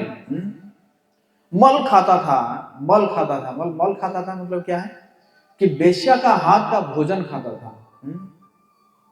क्योंकि जो भोजन हम खाते हैं तो भोजन भी जिस प्रकार के मन से बनाया जाता है उसी प्रकार का जो चेतना हमारे अंदर आता है। इसलिए माँ के हाथ से भोजन खाना, पत्नी के हाथ से खाना, या अपने जैसे रिश्तेदार है, बहन है, इनके हाथ से खाना और होटल में खाने में फर्क होता है। क्योंकि वो चेतना, वो जो चेतना जो है वो क्या करता है, अन्न में प्रवेश करता है। तो कह रहे हैं कि मल खाता था, मल खाता था, इसका मतलब क्या है कि वेश्या के द्वारा बनाया हुआ भोजन खाता था। और कई बार वेश्या का झूठा भी खा लेता, वेश्या जो कई बार खा लेती थी और उसका झूठा भी ये जो है खा लेता था। इसी प्रकार बता रहे हैं कि हम इसके शत्रु नहीं हैं, हम इसको यमपुरी ले जाकर इसको क्या करेंगे, सुधार करेंगे। और लेकिन इतना चीज वो भूल गए कि सब पाप के बारे में तो चर्चा कर रहे थे, लेकिन एक बार भी उन लोगों ने ये नहीं कहा कि ये व्यक्ति जो है कभी भगवान का नाम का उच्चारण भी किया है। क्यों? क्योंकि यमदूत जो है इसको हिसाब में नहीं ले रहे थे। क्यों? क्योंकि वो तो बेटा का नाम ले रहा था ना, वो भगवान का नाम थोड़ी ले रहा था, वो तो बेटा का नाम ले रहा था।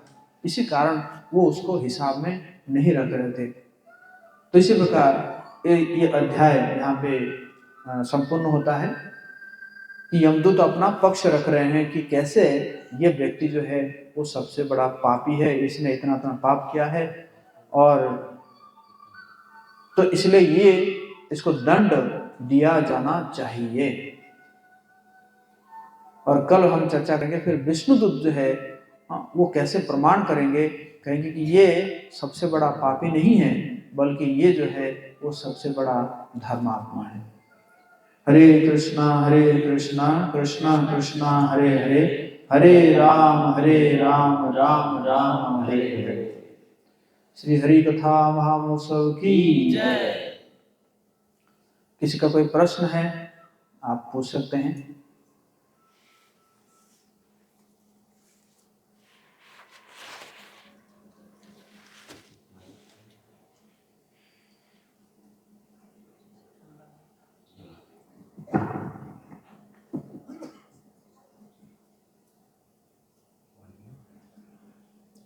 किसी को कोई जिज्ञासा या प्रश्न है?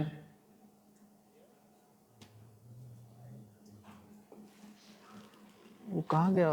आरती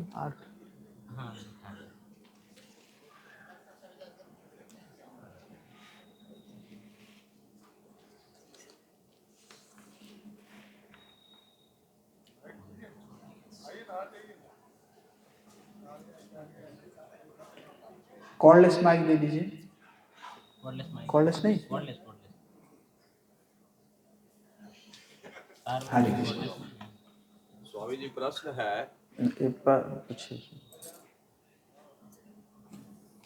स्वामी जी के चरणों में मेरा प्रणाम। स्वामी जी के चरणों में मेरा प्रणाम। उनको एक प्रश्न समझ में आया है स्वामी जी कि आप भगवान के नाम के विषय में बता रहे हैं, अनामी के विषय में। तो एक बार नाम लेने से ही उनका उद्धार बताया गया है, और ये आप कल बताएंगे कि नारायण का जो नाम लिए है उसी में उनका जीत भी होगा। तो मेरा प्रश्न है, क्या व्यक्ति कैसा भी कर्म करे और सिर्फ भगवान का नाम लेने से उनका उद्धार हो सकता है? हम यहाँ भगवान का नाम ले और वहां फिर गलत काम नहीं करने हैं, तो कर्म का वैल्यू है कि भगवान का नाम लेने का वैल्यू है? ये हमको मन में जिज्ञासा आया है। बहुत अच्छा प्रश्न है, धन्यवाद। आपका नाम? मेरा नाम है सदानंद। हम आपके वहाँ इस्कॉन में गए थे, एक दो बार वहाँ सुने हैं। ऐसे हम ब्रह्मा कुमारी से हैं, तो हम लोगों के ब्रह्मा कुमारी में बताया जाता है सिर्फ कर्म, क्योंकि हम यहाँ भगवान का नाम ले रहे हैं, वहां जाकर फिर वही कर्म में हम लीन हो जाते हैं, तो वो कर्म तो पीछा नहीं छोड़ता है। इसलिए हमको आपसे जानने का इच्छा हुआ है कि आप इस पर थोड़ा प्रकाश आज नहीं तो कल दीजिएगा कि कर्म बड़ा है कि भगवान का नाम बड़ा है।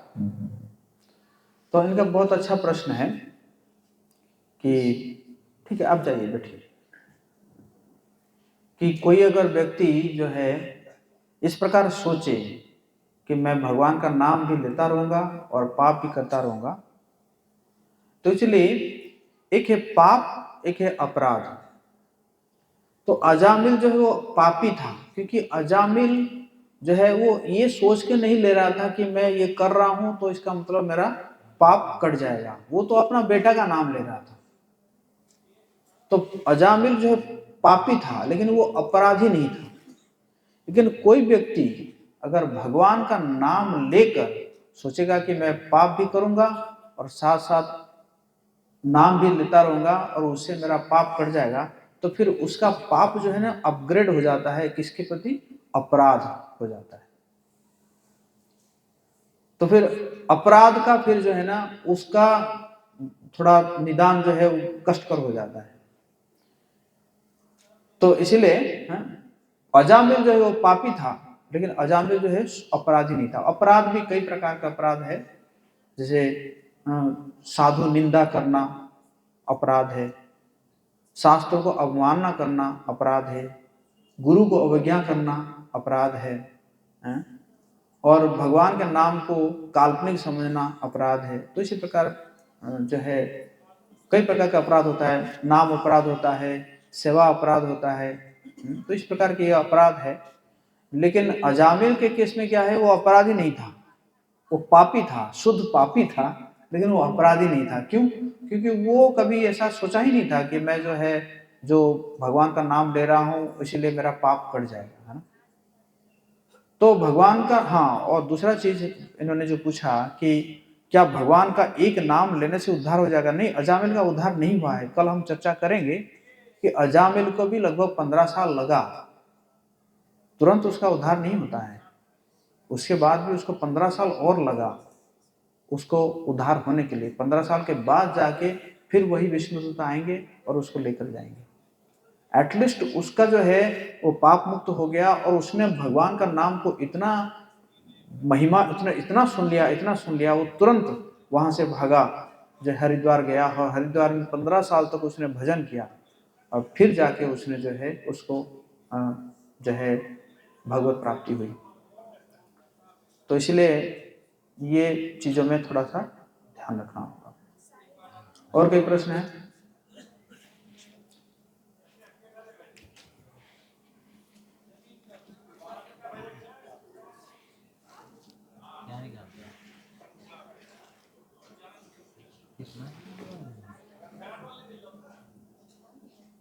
जगह गुरुजी आपने चर्चा किया कि अजामिल जो है सो कहीं एक शूद्र को सुधराने के साथ गलत काम करते हुए देखा, उसके दिमाग में आता है। तो इससे ये पूरे शूद्र जाति का आप कोई व्यक्ति होगा, जैसे अजामिल एक व्यक्ति था, उसी ढंग से अगर शूद्र में निम्न क्लास में भी अगर कोई व्यक्ति था तो व्यक्ति का नाम आना चाहिए। आपके कहने से ये होता है कि पूरा शूद्र समाज जो है कलंकित होता है, वो अपने आप को उस पर काट किया जाता है, जो गलत है। नहीं, देखिए, आपका भावना को हम आदर करते हैं। एक्चुअली ये कोई जाति जो भगवान ने बनाए हैं, भगवान कह रहे हैं कि गुण कर्म विभागस चातुर्वर्ण्य मया सृष्टम गुण कर्म विभागस। ये गुण और कर्म के हिसाब से मैंने जाति बनाया है। ये जरूरी नहीं है कि ब्राह्मण का बेटा ब्राह्मण हो, ये जरूरी नहीं है। उसका गुण क्या है, उसका कर्म क्या है, उसके हिसाब से ये जाति बनाया गया है। कोई अगर शूद्र, अगर आप जैसे शूद्र जाति अगर मानते हैं, तो उस जाति के व्यक्ति भी अगर वो क्या करता है कि जो है यज्ञ करता है या भगवान का नाम जप करता है, तो उसको भी ब्राह्मण का दर्जा दिया गया है। मैं जैसे अभी जो चर्चा कर रहा था, जो कौशिक थे, कौशिक क्षत्रिय थे, क्षत्रिय से क्या बन गए? ब्राह्मण बन गए। तो ये जो जाति जो भगवान ने बनाए हैं, ये कोई, जैसे फॉर एग्जाम्पल कोई जज का बेटा जज नहीं हो सकता जब तक उसने जो है प्रॉपर लॉ पढ़ेगा, ट्रेनिंग लेगा, एग्जाम पास करेगा, तब जाके वो क्या बनेगा? जज बनेगा।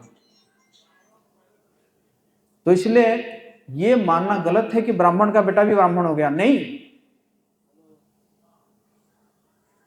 जन्म से सभी शूद्र है, देखा जाए तो जब जन्म होता है सभी शूद्र है। वैसे तो कलयुग में कहते हैं कि कलौ शूद्र संभवा, कलयुग में सारे शूद्र ही है। क्यों? क्योंकि ब्राह्मण जो है अपना काम नहीं कर रहे हैं।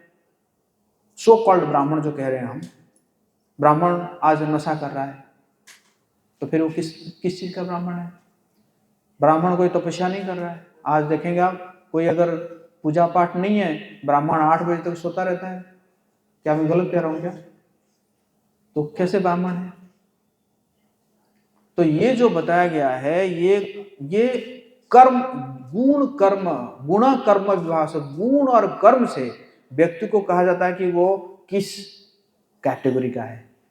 ये जाति वाति से जो है वो भगवान के शास्त्र में नहीं है। गीता में भगवान कह रहे हैं गुण कर्म विभाग से। जैसे कोई ब्राह्मण का बेटा वो आर्मी में चला गया, तो उसको क्या ब्राह्मण कहेंगे हम? उसको क्या कहेंगे? क्षत्रिय कहेंगे, क्योंकि वो क्षत्रिय का काम कर रहा है। तो इसी प्रकार वो जो शूद्र इसलिए कहा गया है, वो शूद्र जाति नहीं कहा जा रहा, उसका कर्म को शूद्र काम कहा जा रहा है। वो जो कर्म कर रहा था वो कर्म शूद्र कहा जा रहा है। उसका जाति में नहीं कहा कि शूद्र जाति का था। मैं जाति का नाम ही नहीं लिया हूं। मैंने क्या कहा कि उसका जो कर्म था वो कर्म शूद्र का काम था, क्योंकि उसने जो है एक वेश्या का संग कर रहा था। तो इसलिए ये जातिवाती से आप लोगों को ऊपर उठना पड़ेगा। हरे कृष्णा। और कोई प्रश्न है किसी का?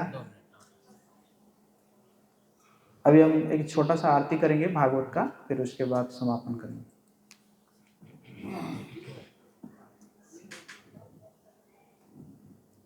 थोड़ा सा कंफ्यूजन में दूर करना चाहता हूं, और हमारे अमरेश बाबू का प्रश्न उचित प्रश्न है। सांसारिक वातावरण को देखते हुए तो श्रीमद् भागवत कथा है या राम कथा है, तो कथा में ये है क्या, जैसे श्रीमद् भागवत है तो कृष्ण ही कंस हैं